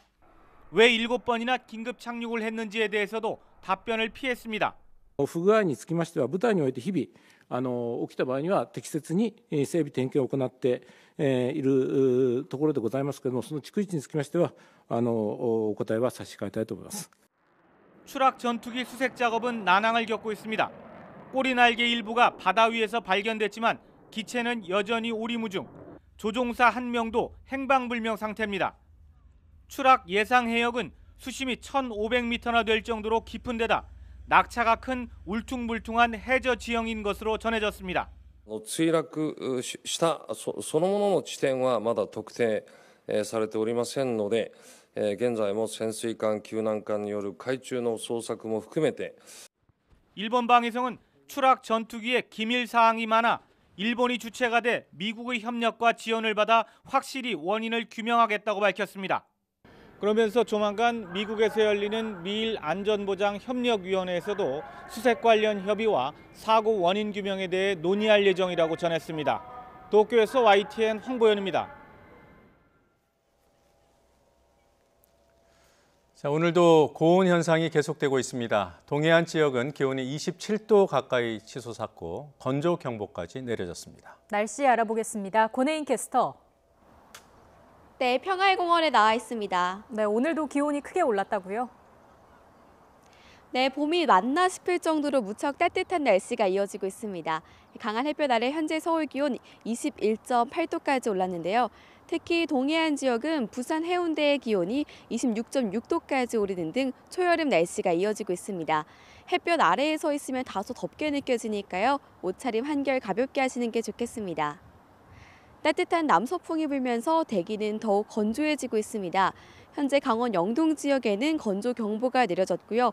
내일 강원 산간 지역에는 초속 10m 안팎의 강한 바람까지 불 것으로 보입니다.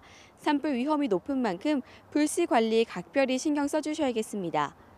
내일 중부지방은 구름 많은 가운데 곳곳에 비 소식이 있습니다. 오후 한때 경기 동부와 강원 영서에는 5mm 미만의 비가 조금 내리겠습니다. 비의 양이 워낙 적기 때문에 대기의 건조함을 해소하기엔 부족하겠습니다. 내일 아침 기온은 10도 안팎을 보이며 크게 쌀쌀하지 않겠습니다. 서울 12도, 대구와 광주 11도, 부산 13도로 예상됩니다. 구름 많은 날씨가 이어지는 수도권과 영서지방은 오늘보다 기온이 내려가겠지만 그 밖의 지역은 고온 현상이 계속되겠습니다. 서울 16도, 춘천 17도, 대전 22도, 경주는 27도로 예상됩니다. 낮에는 무척 따뜻하지만 해가 지고 나면 기온이 빠르게 떨어집니다. 입고 벗기 편한 겉옷으로 체온 조절 잘해주시기 바랍니다. 지금까지 평화의 공원에서 YTN 권의인입니다.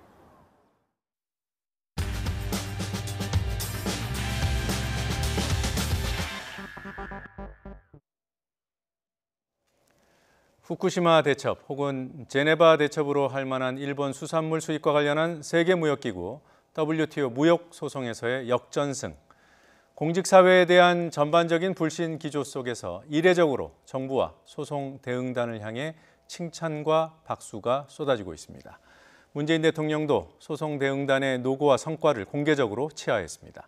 소송 대응단 관계자들이 연일 언론의 주목을 받고 있죠. 오늘은 김승호 산업통상자원부 신통상질서 전략실장 스튜디오로 초대했습니다. 실장님 어서 오십시오. 예, 반갑습니다. 안녕하세요.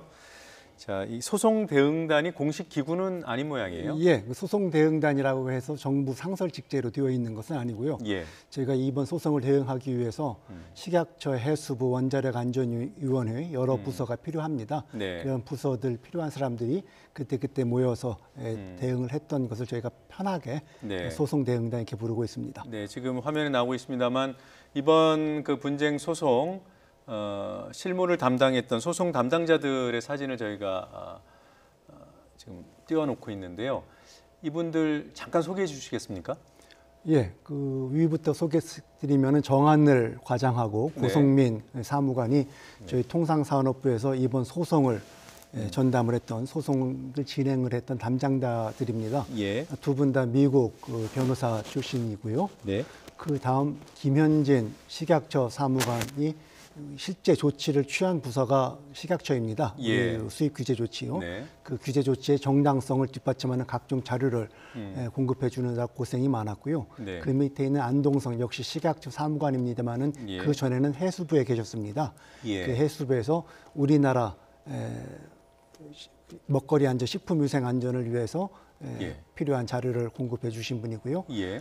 특히 마지막 두 분 송진호 박사님과 최석원 박사님은 예. 원자력안전위원회 소속입니다. 네. 그분들이 이 원자력 방사능이 식품에 미치는 영향 등에 관해서 아주 자세한 과학적인 보고를 만드셔서 저희 소송 대응단에 지원을 해주셨습니다. 그러셨군요. 네.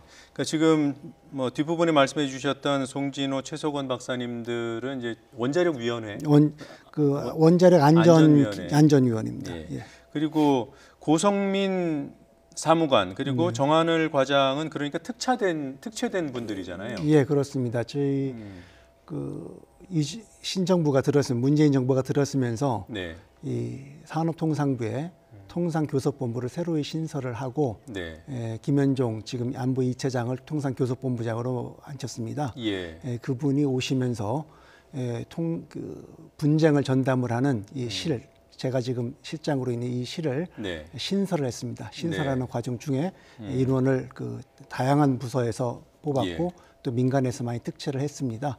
이 정한을 과장과 고성민 사무관은 그 과정에서 저희의 그 법률 대응 능력을 강화하기 위해서 특별히 채용한 민간 변호사들입니다. 예, 뭐 세관에서는 어공이라고 해요. 어쩌다 공무원. 계속 늘공이 됐으면 좋겠습니다만은. 예. 어떻게 보십니까? 이런 특채가 이번 소송에 결과적으로는 네. 중요하게 긍정적으로 작용했다고 하던데, 그러면 앞으로도 이런 일들이 벌어지면 특채를 적극적으로 해야 된다고 보시는지요? 근데 일이 벌어졌을 때 꼭 필요한 사람이 응모를 해서 특채가 된다는 보장도 사실 없습니다. 네. 사건이 일어난 후에 공무원을 민간에서 특채를 해서 임시로 대응하는 방편은 사실 안정적인 방편은 아닙니다. 많은 그 주요 통상 국가에서는 예. 그 통상을 담당하는 공무원들을 예. 전문적인 통상 변호사로 양성하고 충원하고 활용하는 시스템이 되어 있습니다. 저희는 아직 그게 확고부동하게 자리를 잡지 못했습니다. 예. 제가 이 조직을 맡고 있으므로 이번 사건을 계기로 해서 앞으로 이 통상 분쟁 대응 능력을 더욱 강화하기 위해서 우리 공무원들을 통상 변호사로 양성하는 체제를 한번 세워볼까 합니다. 예. 그러니까 이번 사안이 특채의 이제 어떤 결과적으로는 큰 도움을 받았지만 구조적으로는 미리미리 양성을 해야 된다는 거죠. 이런 인력들을요. 예. 통상을 담당하는 공무원들이 통상 변호사가 되어서 직접 상당 부분은 그 소송 서면도 작성을 해야 되고 예. 전략도 짜야 되고 그리고 주로 이제 미국이나 유럽 로펌을 저희가 많이 고용을 합니다만 그 로펌에 대해서 적절한 지시도 내리고 지휘 감독도 해야 됩니다. 그렇지 않으면은 로펌 하자는 대로 끌려다닐 수밖에 없고요. 네. 그 길을 모른 채 택시를 타는 거하고 길을 확실히 알고 택시를 타는 거랑은 다르지 않겠습니까? 예, 그런 의미에서 체계적이고 항구적인 통상법 전문가들을 양성하는 시스템이 중요하다고 보겠습니다. 네, 이번 일이 이렇게 어떻게 보면 뭐 조직적으로는 우리가 문제가 있었던 거잖아요. 그게 개선되는 계기가 됐으면 좋겠습니다. 예. 대통령이 공개적으로 칭찬을 했습니다. 예. 네, 그래서 국민 관심이 더 커진 것 같기도 하고요. 공직생활 오래 하셨죠? 33년 차입니다. 네, 혹시 대통령으로부터 직접 칭찬 들어보신 적 있습니까? 직접 들어본 적도 없고요. 네. 이번 대통령님 칭찬에는 저는 대상이 아닙니다. 예. 이 소송 사무는 사실 그 WTO 소송 사무는 작년 12월로 다 끝났고요. 네. 그 후로는 그저 그냥 하늘에 빌고 있었을 뿐입니다. 저는 2월 달부터 이 자리를 맡아서 직접적으로 소송에 개입은 안 했습니다. 대통령님의 칭찬은 그동안 소송을 담당을 했던 우리 소송 대응단 직원 전부에 대한 것이라고 보고요. 그분들이 고생이 많았을 텐데 이번 대통령님께서 칭찬해 준 것으로 그간의 고생이 조금 보상이 되었기를 기대를 합니다. 조금은 보상이 되겠죠. 예. 자, 이 소송 얘기, 승소한 얘기 좀 해보죠. 1심에서는 패소를 했어요. 예. 물론 이제 이 직은 올해 2월부터 맡으셨지만 이제 결과를 앞둔 중요한 시점에 직을 맡으시지 않으셨습니까? 예상은 어떻게 하셨습니까? 솔직히 답변해 주십시오.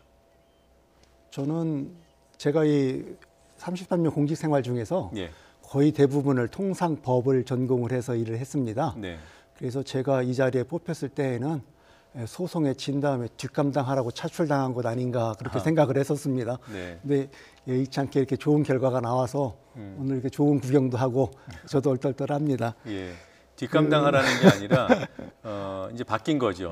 이번 같은 승소 계속 되풀이하라.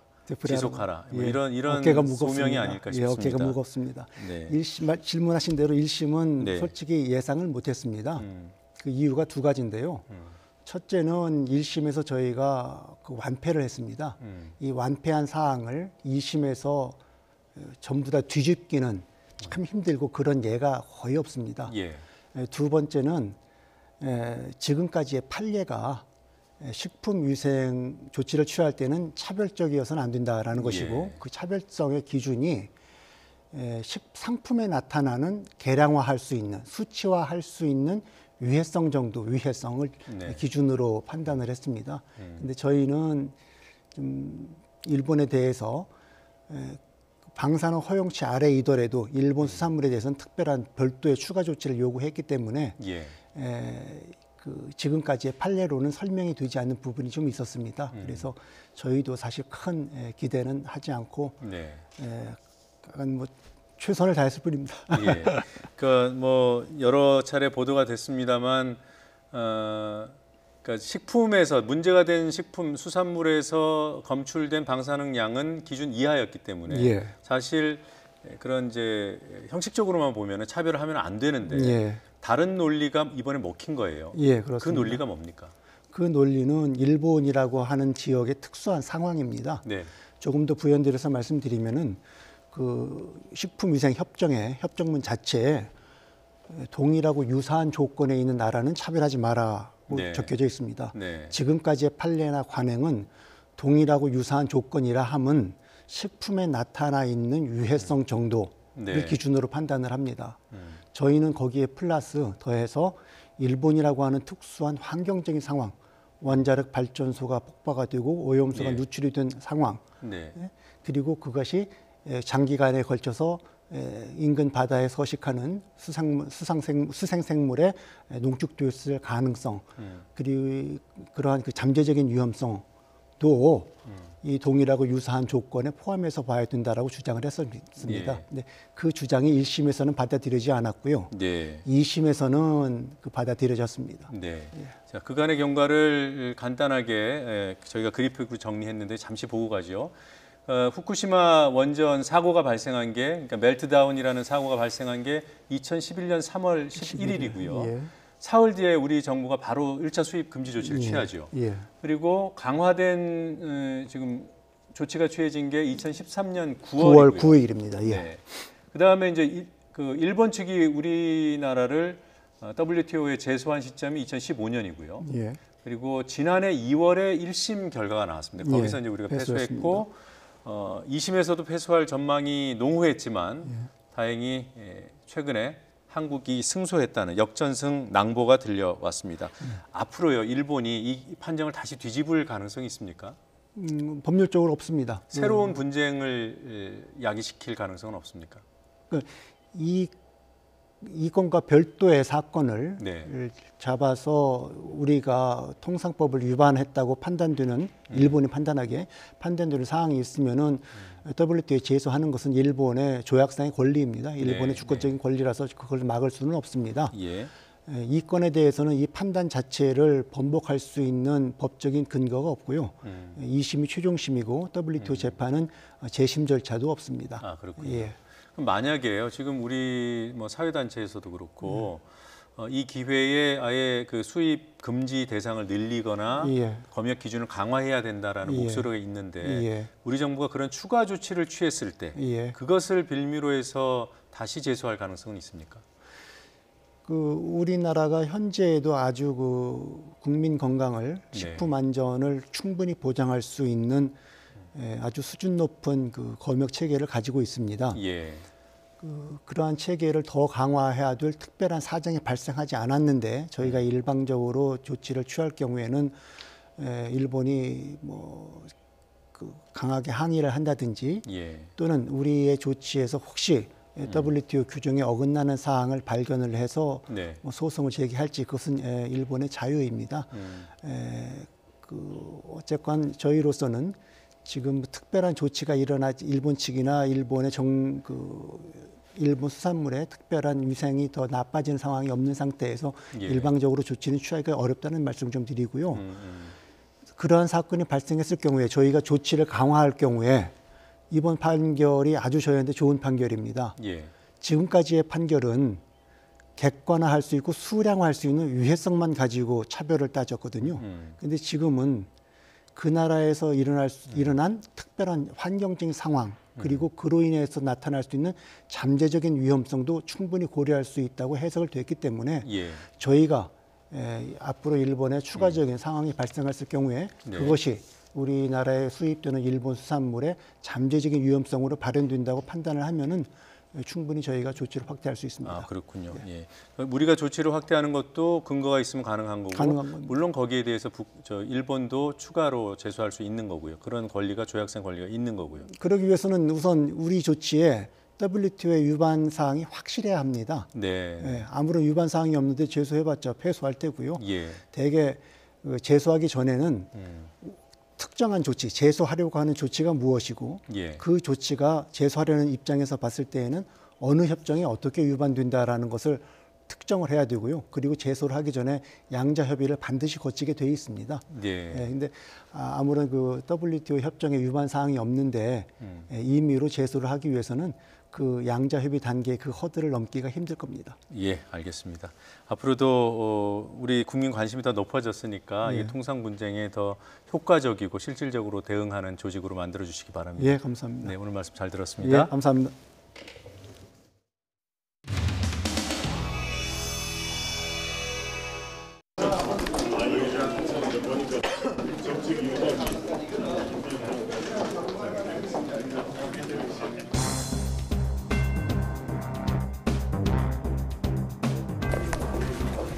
오전에 어제 차명진 당협위원장이랑요 정진석 의원께서 페이스북에 세월호 관련해서 이렇게 막말 논란이 좀 있었는데 어떻게 보시나요?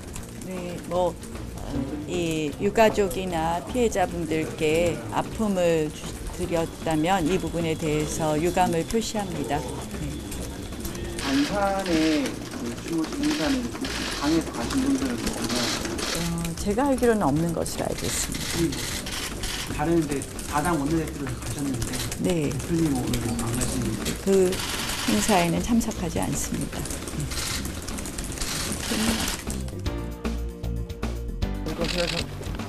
옆에 너무 붙으시지 마시고 옆으로 조금만 빠져주세요.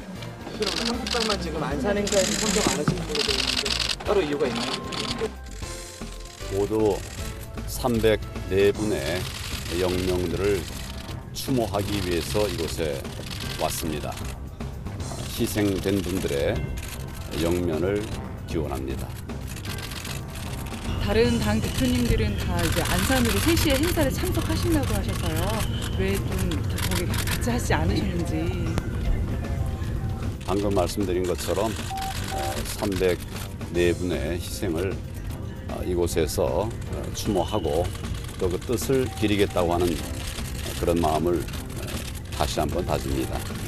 오늘 차명진 전 의원이 페이스북 글을 올린 것 두고 이게 당 차원에서 윤리위 징계나 제명까지 거론하고 있는데 이에 대해서 좀 어떻게 생각하십니까? 예, 본인이 사죄했고 부적절한 발언이었기 때문에 그에 따른 조치들을 취하고 있습니다. 정진석 의원님도 같이 페이스북에 좀 올리셨던데. 네, 당초 관계자까지 그 정도 하시죠. 네. 이제 나는 사실 차명진 의원 글은 보지도 못했고 절대로 유가족을 향해서 행한 발언이 아니죠. 어떤 사과를 하는? 그 글의 취지 아니 이거 상처를 아니 유가족들에게 한 얘기가 아니거든요. 정치권을 향해서 향한 내용이라고 분명히 말씀을 드렸는데 더 이상 내가 뭐라고 해명을 해요? 그렇죠? 됐어요? 그래요. 오늘은 애도하는 날이지. 시간으로는 25일 좀 되겠습니다. 오늘 항일이 이 영상과 이 상을 받으시는 분들이 차기 선거에서 당선이 되실 거라고 말씀하실 때 실제로 저희들은 빅데이터를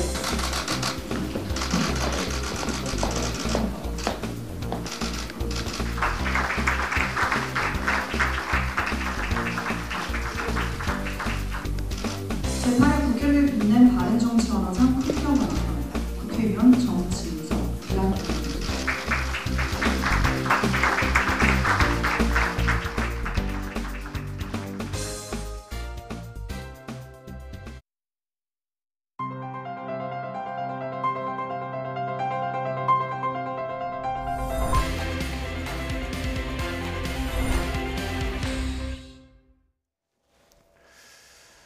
올해 2월 신규 취업자 수 지난해 2월 대비 26만 명 증가, 또 3월 신규 취업자 수 역시 지난해 3월 대비 25만 명 증가. 괜찮은 성적표가 나왔지만 경제의 허리인 30, 40대의 취업자 수는 오히려 줄었기 때문에 야당에서는 속빈 강정이라고 평가절하합니다. 하지만 고용과 취업 얘기가 나올 때마다 인구 감소 추세가 고려돼야 한다는 목소리가 따라붙습니다. 인구가 줄면 취업자도 줄어들게 된다. 매우 쉬운 논리지만 경제 현실을 설명하는 데 적용이 가능한 것인지는 따져봐야 할 것 같습니다. 이와 관련해서 연령 프레임 효과라는 표현이 있습니다. 더 쉬운 경제, 오늘의 학습 주제는 고용과 연령 프레임 효과입니다. 정철진 경제평론가로부터 쉽게 좀 배워보겠습니다. 안녕하십니까? 네, 안녕하십니까? 안녕하세요. 네, 안녕하세요. 네, 실수를 따라하는 바이러스가 있죠. 네. 자, 일단 수치상으로는 2, 3월 개선된 성적표가 나왔습니다. 네, 2월, 3월 거의 20만 명, 그러니까 작년 2월 대비 작년 3월 대비 20만 명 넘게 지금 신규 취업자 수가 나오고 있거든요. 네. 그래서 홍남기 경제부총리도 이례적으로 좀 이제 뭐 잘하듯이 또 얘기도 하고 이제 그런 상황인데요. 그동안의 좀 패턴을 좀 보면은요. 2018년 8월이 정말 고용 쇼크다라고 해서 신규 네. 취업자 수가 3천 명밖에 늘어나지 않았었어요. 네. 이게 이제 그 전까지 보면 매달 한 30만 명 뭐 이 정도였는데 3천 명이었고 막 9월에 마이너스 나오는 게 아니냐 막 이러다가 어쨌든 10월, 11월, 12월 뭐 좀 차리는가 하다가 올 1월에 다시 19,000명에 불과했었거든요. 네. 그래서 야 이대로 가면 정말 고용 큰 문제 아니냐라고 했는데 지금 2월, 3월에 지금 보시지만 거의 드라마틱하게 신규 취업자 수가 늘어나고 이런 형태여서 아마도 이제 저런 추이가 쭉 갔으면 네. 이런 바람이 당국은 있는데 이제 저기에 대해서 이제 야권과 또 일각에서는 저기에 숨은 이면을 살펴봐야 된다. 네. 이렇게 또 반론을 제기하고 있고 굉장히 좀 하나하나 들어가면 복잡한 사안들이 좀 있습니다. 예, 네. 하나하나 들어가 보죠. 네. 저희가 신규 취업자라고는 하는데 사실 이게 기존에 취업한 사람 대비 증감을 나타내는 거 아닌가요? 그렇죠. 이제 고용에 얼마나 많이 취업자 수가 새롭게 늘었나 네. 이게 신규 취업자 수인데요. 뭐 우리뿐만이 아니라 미국, 중국 모두가 이제 고용 시장, 고용 동향을 평가할 때 굉장히 중요한 지표입니다. 이제 예. 월간으로 먼저 쪼개서 쭉쭉 하는 거예요. 그러니까 네. 올 1월이랑 작년 1월. 그럼 이제 원래 취업한 사람이 한 뭐 2,600만 명, 뭐 2,300만 명 있으면 그거 빼고 얼마나 신규로 늘어났는가. 예. 그래서 지금 20만 명이 늘어났다는 건요. 취업자 수가 작년 2월, 작년 3월 대비 23만 명, 26만 명이 늘어났다는 것이고 월별로 쭉쭉쭉쭉 계산한 다음에 맨 마지막에는 이제 연간으로도 계산을 하거든요. 네. 그래서 예. 연간을 봤을 때 우리가 뭐 2016년, 17년 이 정도까지 20만 명, 이제 30만 명이 쭉 늘었었는데 네. 2018년 작년을 보면 연간 기준으로 신규 취업자 수가 9만 7천 명밖에 안 늘어난 거예요. 그러니까 평년 대비 한 3분의 1 수준이었는데. 예, 이것 때문에 이제 고용 쇼크다라고 해서 고용이 나빠졌고 고용 나쁜 원인은 이제 또 굉장히 많이 올렸던 이제 예. 최저임금 인상 때문이다. 이거 가지고 이제 뭐 논쟁이 굉장히 치열했고요. 네. 예. 여기에 대해서 이제 여권이랑 청와대 또 정부 부처에서는 이제 인구 감소 효과, 인구 감소 때문에 이런 거다라는 이제 반론으로 이제 치열하게 싸웠는데 오늘 이제 그 부분에 대해서 이제 차근차근히 좀 설명을 네. 해드리려고 합니다. 네, 지금 말씀하신 대로 지난해 취업자 수가 이제 연간으로 9만 명 증가한 것이 다른 해에 비해 보면 아주 낮은 수치였기 그렇죠. 때문에 고용 쇼크라는 얘기가 나왔고 네. 그리고 또 뭐 통계적으로도 한 9년 만에 최저치라고 해요. 네. 그럼에도 불구하고 인구를 고려하면 네. 인구 문제를 고려하면 나쁜 것이 아니다라는 평가가 있다는 거죠. 예, 이제 그게 작년에서도 계속해서 나왔고 올해도 이제 계속해서 나오는 이제 또 하나의 고용 쇼크가 아니다란 쪽의 반론이다 이렇게 보면 될 텐데요. 이게 네. 뭐냐? 우리가 생산 가능 인구라고 해서 15세에서 65세까지 이제 끊고 있는 인구가 있습니다. 네. 근데 우리가 이제 그 취업자 수라는 것은 그 인구 내에서 어쨌든 취업을 해야 신규 취업자 수가 되는 거잖아요. 네. 근데 이제 고용 쇼크가 아니다라는 쪽은 바로 그 생산 가능 인구가 네. 실은 2017년을 기준으로 해가지고 빠르게 줄어들고 있다. 그랬기 때문에 취업자 수, 그러니까 신규 취업자 수의 절대폭도 줄어들 수밖에 없는 거 아니냐라는 네. 주장을 펴고 있어서요. 지금 전망치가 나옵니다만 지금까지도 줄어왔다는 거죠. 그렇죠. 이제 네. 2017년부터 줄어들고 있는데 이게 왜 줄어드느냐? 이제 저출산 때문에 14세에서 15세로 신규 유입하는 인구가 줄어들게 되고요. 네. 네. 노령화 때문에 65세 이상으로 빠져나가는 수도 크게 늘어나고 늘어나고 있기 예. 때문에 이 중간에 있는 생산 가능 인구는 줄어든다라고 네. 해서 실질적으로 작년에 2018년에는 4만 2천 명이 줄어들었고 네. 올해는 6만 8천 명, 거의 7만 명 정도가 줄어든다. 그러니까 이렇게 절대치가 줄어드니까 예. 옛날처럼 이제 20만 명, 30만 명은 안 되고 네. 적어도 7만 명, 8만 명씩은 빼야 된다. 근데 더 큰 문제는 뭐냐면은 2020년, 21년부터 이제 지나가게 되면 거의 15만 명, 20만 명씩 이 생산 가능 인구가 15세에서 64세 인구가 팍팍팍 줄어듭니다. 예. 그래서 당국에서는 우리가 생각했던 그 신규 취업자 수라는 것의 개념을 네. 이제는 그 절대 규모를 좀 낮춰야 된다라고 주장을 하고 있는 것이고 거기에 대비해서 작년에 이제 이 9만 7천 명 늘어난 것이 절대 적지는 않다 이렇게 얘기가 나오는데 여기에 대해서 이제 우리가 하나 짚고 넘어가야 될 게 있습니다. 뭘 짚어야 됩니까? 바로 고용률이라는 겁니다. 고용률. 예. 고용률이라는 개념을 이제 세워야 되는데 예. 고용률은 또 뭐야라고 할 텐데 고용률은 전체 밑이 분모가 생산 가능 인구입니다. 네. 15세에서 65세라고 하는 15세에서 64세까지. 예, 4세까지가 있고요. 위가 취업자 수입니다. 네. 그러니까 생산 가능 인구분의 취업자 수가 바로 고용률이에요. 네. 근데 이 고용률이라는 지표를 왜 자꾸만 들먹이게 되고 OECD에서도 권하냐면 우리가 실업률 같은 거를 파악할 때는 예. 좀 왜곡이 있습니다. 뭐 좀 복잡하긴 하지만 쉽게 얘기해서 나는 취업하기 싫어 뭐 이런 사람들은 아예 통계에도 안 잡히고요. 네. 시도는 안 했지만 계속해서 공부를 하는 친구들 있지 않습니까? 네. 예.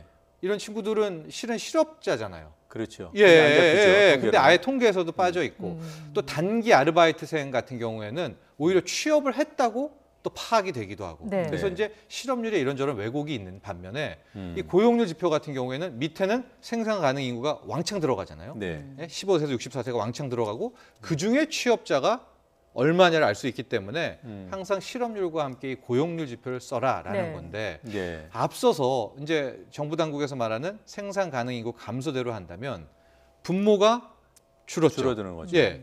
그러면은 이게 고용 쇼크가 아니라면 고용률은 어떻게 돼야 될까요? 떨어져야 되는 거죠. 아니죠. 고용률이 올라야 되는 거죠. 그렇죠. 고용률이 올라야 되는 거죠. 고용률이 올라야 네. 되는 거죠. 이게 분모가 줄어드니까 작아지니까. 예. 분자가 그대로다 한다면은 점점 올라야 되는데 네. 작년 같은 경우에 고용률을 보면 60.7%가 나왔어요. 예, 이게 우리가 앞서 본 그래프를 다시 한번 네. 보죠. 그 고용률이 담겨 있는 그래프에 보면 네. 작년이 60.4%였다는 거죠. 60.7%일 겁니다. 이제 저게 네. 전체 연간으로 봐야 되기 때문에 네. 12월 저기 월로 나왔는데 네. 1월부터 12월 전체로 봤을 때 고용률은 60.7%로 60.7이고요. 네. 오히려 2017년 대비 0.1%포인트가 떨어졌는데 네. 고용률이 저렇게 꺾이게 된 것은 실은 2009년 이후 9년 만에 처음인 거예요. 그러니까 계속 작년에 이제 크게 막 싸웠던 게 저 생산 가능 인구가 줄었기 때문에 이 고용의 절대치가 준 건데 이걸 가지고 왜 고용 쇼크라고 하느냐. 반면에 야권에서는 고용 쇼크다. 이렇게 막 논쟁을 했잖아요. 예. 근데 어쨌든 판정은 어떻게 났느냐. 고용률이 떨어졌기 때문에 실은 이것은 고용 시장이 악화된 어렵다. 것은 네. 맞다라고 이제 인정을 하는 판정승이 나왔고요. 네. 그러니까 실질적으로 작년에 잘 보면 청와대라든가 뭐 경제수석이라든가 고용률을 높여야 된다, 고용률을 높여야 된다라는 게 바로 이게 키 포인트이기 때문에 그렇게 되는 그런 상황인데요. 네. 근데 저희가 아까 지금 그래프를 봤을 때 올해 들어서 계속해서 고용률이 올라가지 않았습니까? 그렇죠. 그래서 이제 홍남기 경제부총리도 직접 나와서 예. 실은 올해 2월, 3월 지표를 좀 보면 저기 보십시오. 26만 명, 25만 명 숫자로도 늘었고 드디어 저기 60.4%.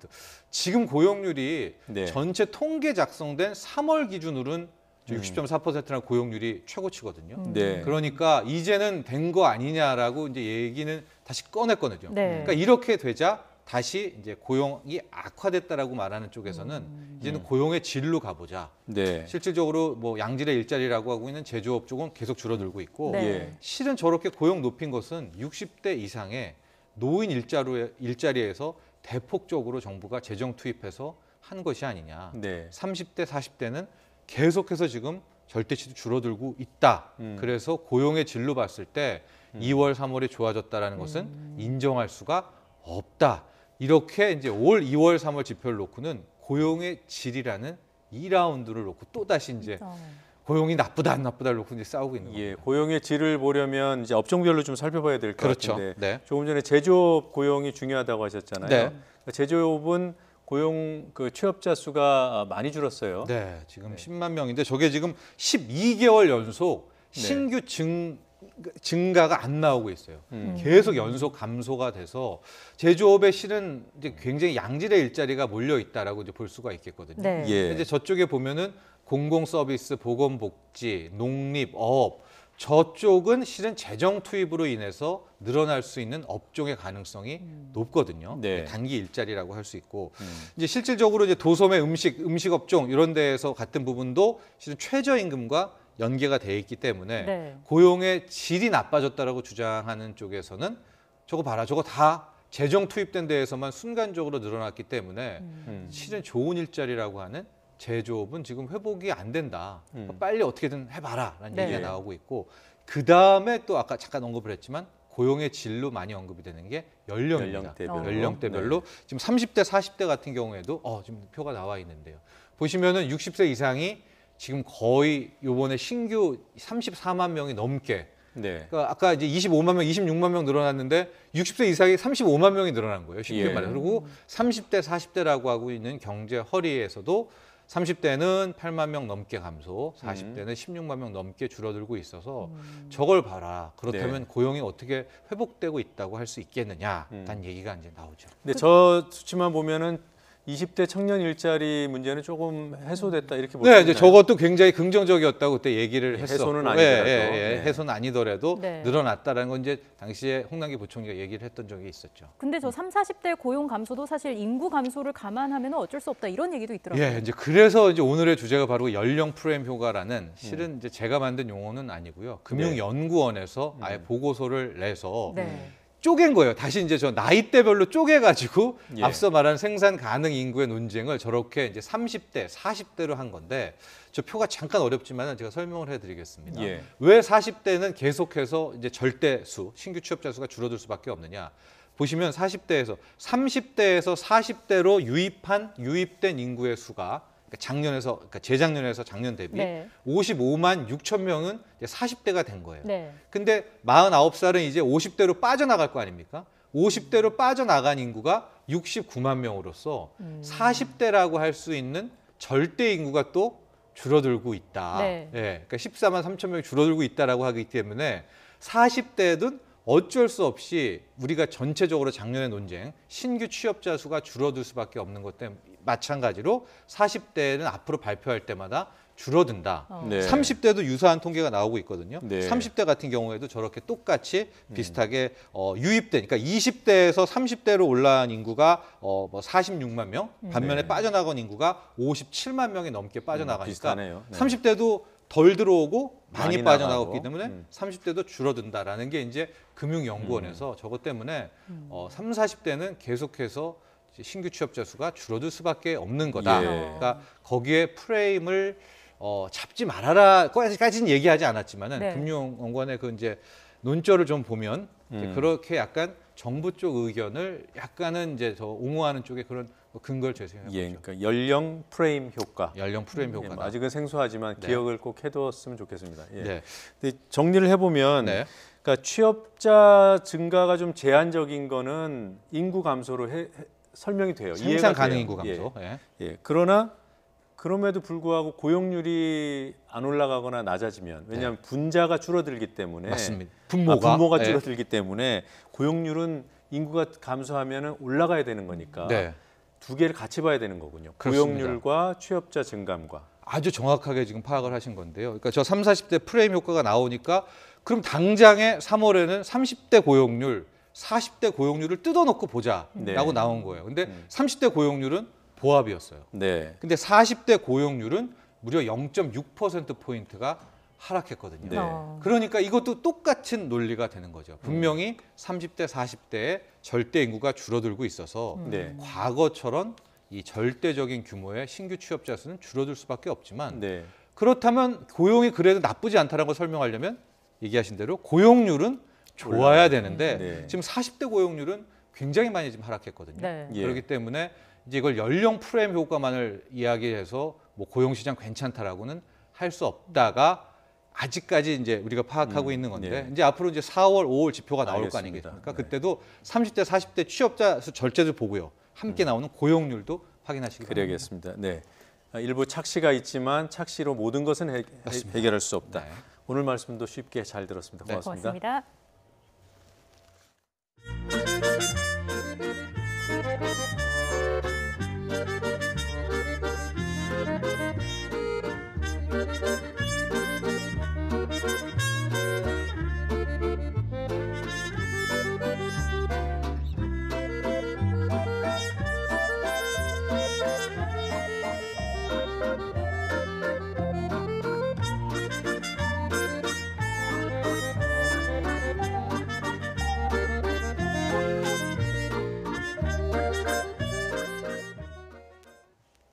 더 뉴스 1부 여기서 마치겠습니다. 저희는 잠시 뒤 2부로 돌아오겠습니다.